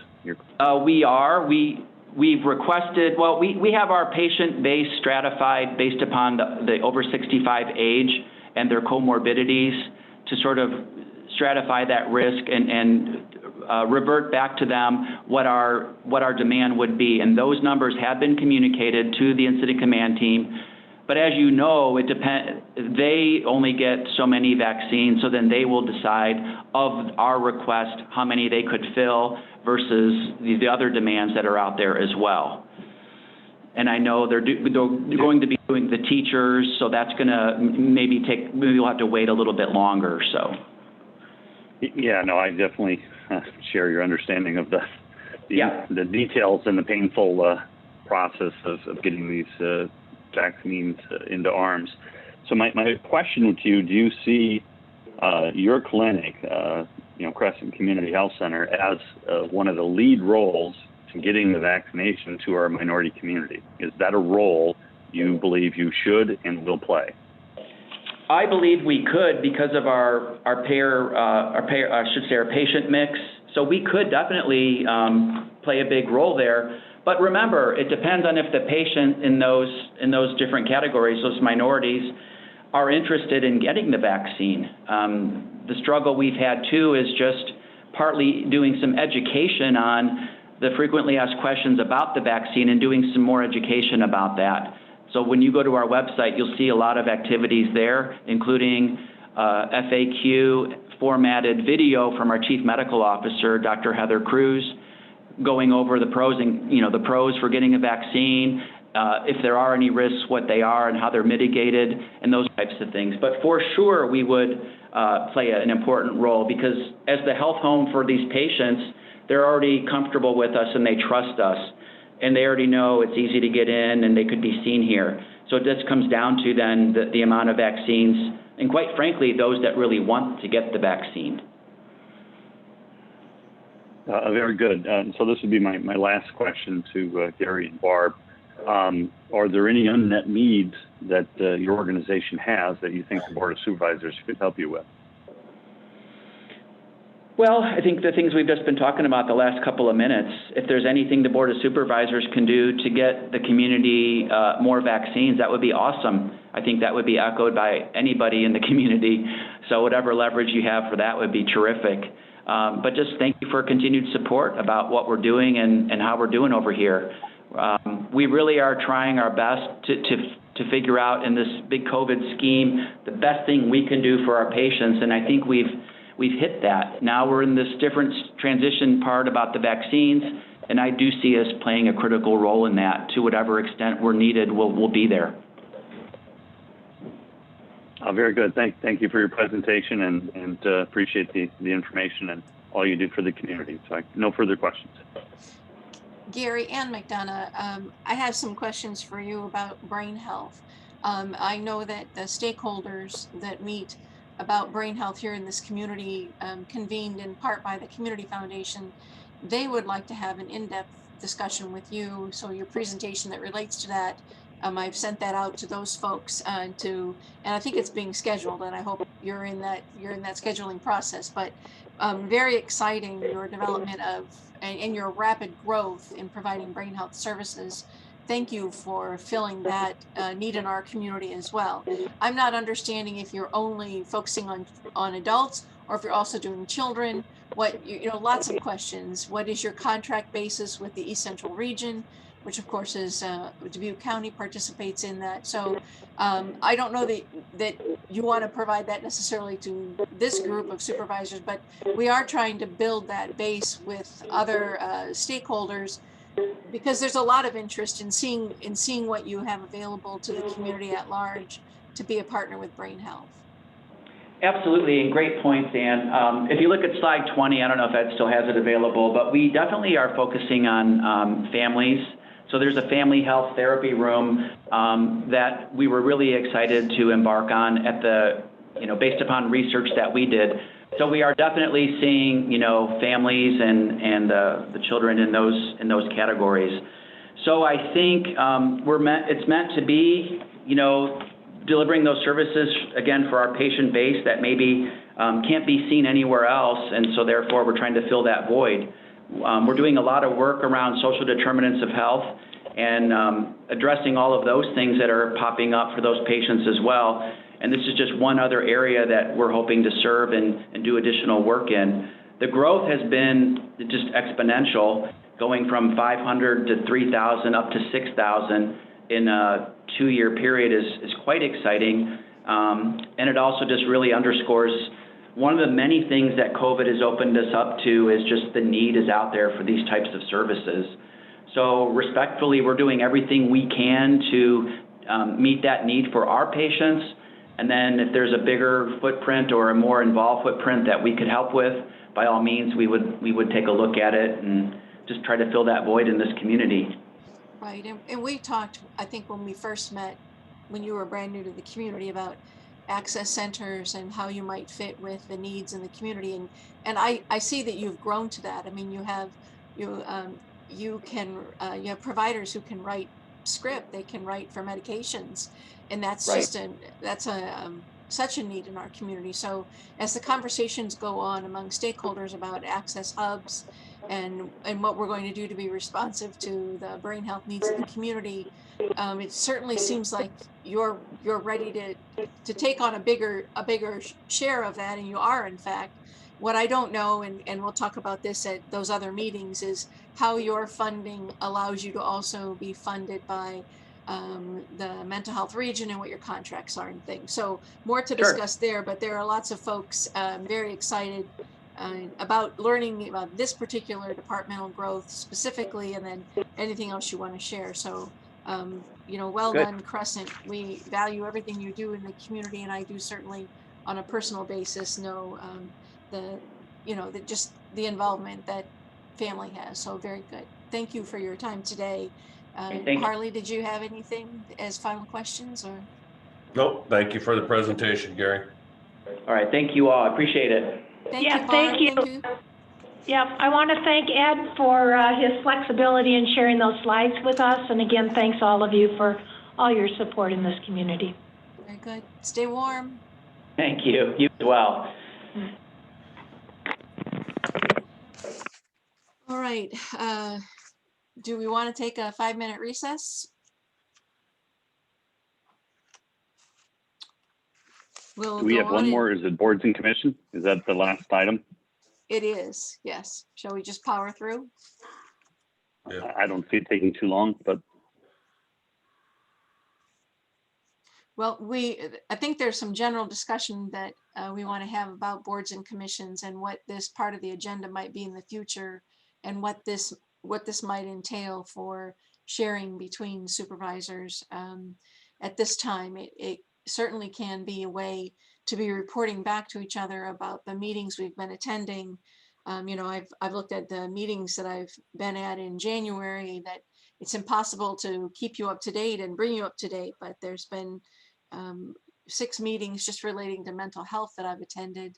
And if we don't put some time in our agendas to have some free discussion about issues, we won't all be able to be up to date on that. So I think that was the idea of putting this on the agenda. And one of the things today really is to talk about how are we going to communicate amongst ourselves about the work that each of us is doing Sometimes I've been filing just very small summary reports and sending them to Ed.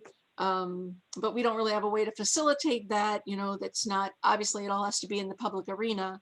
So, the governing board met for mental health. That's, I guess, what we want to talk about. We've not historically focused some time and attention on this. And I guess that's the question. How do we want to use this space? If we, it'll be clumsy as we begin, but would it be helpful to us? I don't want it to go on at length, but I do think it could be a mechanism to bring each other up to date.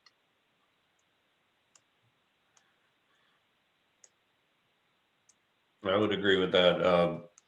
Obviously, I have nothing for the last while here. We've been pretty busy with everything else, so, but it would be a good platform to at least get the information out to everybody, our colleagues, that, what's going on. One example I would have is I serve on the North Iowa Juvenile Detention Center, and Harley, you're on the Central Iowa. So we're both representing the Board of Supervisors on two different and similar but somewhat unique groups, because the North Iowa in Blackhawk County also is they're an access center, a subacute center, so they're providing brain health services there as well that Central Iowa is not. So that's, if we, it's impossible for us to ever talk about what those two boards are doing, and if we want to have, if there's any issue we need to have united, focus on or something, right?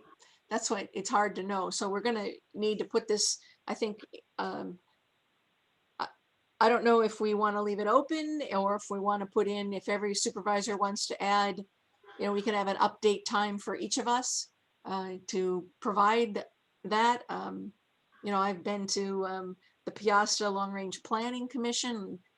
Those are the kinds of things I would think you'd be interested in. Of course, it's my summary, but it would be that something that I think has great value to supervisors knowing about. So do you have any thoughts, Supervisor Wickham? No, I certainly am not objectionable to sharing information.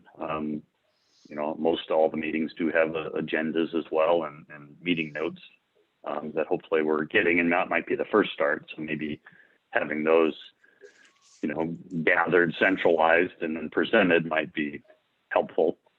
Not necessarily maybe an official meeting, but just, having those in a folder for all of us, so we don't have to hunt them down.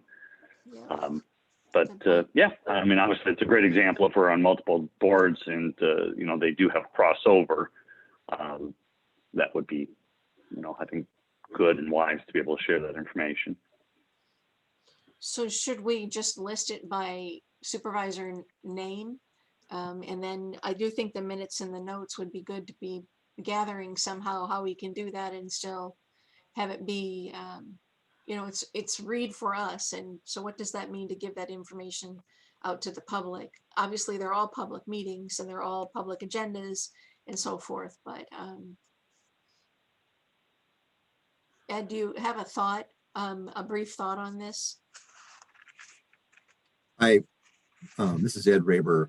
I guess I would say you just kind of work into something that's comfortable for you. If you'd like to do that, if you just wanted to have that as an agenda item going forward, when any of you just have been to a meeting, and quite honestly, that may be other staff people as well, where you were not able to attend something, just being able to provide very briefly, this is some significant action that group took. They're embarking on a thing, they're facing a particular challenge, or something new is coming. I don't know.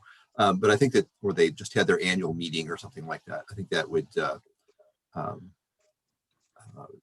other governmental bodies that do that, it just becomes sort of a routine thing, and doesn't mean that it's a lot of detail, but just something that might allow your colleagues or other staff or the public that are listening just a brief understanding of a particular issue. Maybe that's something that we need to follow up on. Maybe that's something that you discover that some other entity that you're working with has some crossover, as Supervisor Wickham noted, that might provide some additional direction or some additional conversation to happen later for us staff. So essentially, you're just going around the room, the dais, the virtual dais where you guys normally sit. Right. And it will matter even more when we're not in budget session. We're going to have an update about mental health, the regional governing board this afternoon, because I know there's a recommendation for levy rate. So, but maybe what I would propose is let's give it a time. I'd like to give it a time, like a closure. So maybe 20 minutes. I wouldn't want to have us ever be setting ourselves up for an hour-long discussion among boards and commissions. But maybe we just give it a 15 to 20 minutes on the time slot. And if it's last, I'm okay with that because it lets us kind of judge our time accordingly. How does that sound for us to begin? We'll put it on every meeting. And if it's not used or there's nothing to report, then that's just as well too. I think it has some value just to tell the public, you know, where we are and what we are doing. And that lets them also know that I think we're much more in the public than people understand. They think that we're very, you know, this is all we do is have this meeting now once a week. And that will be a big surprise to lots of folks. So very good. Does that sound like a plan? We'll put it on the agenda for 15 to 20 minutes. I'm fine with that. Sounds good. Okay, very good. Is there anything else from supervisors? We've concluded our agenda. Is there any other points of order or discussion? I think we are in recess until our budget meetings begin at 1 o'clock. So looking for that Motion to recess till 1. I will second. Motion is second to recess until 1. All in favor say aye. Aye. Aye. Aye, we're in recess. We'll see everyone at 1 o'clock. Thank you.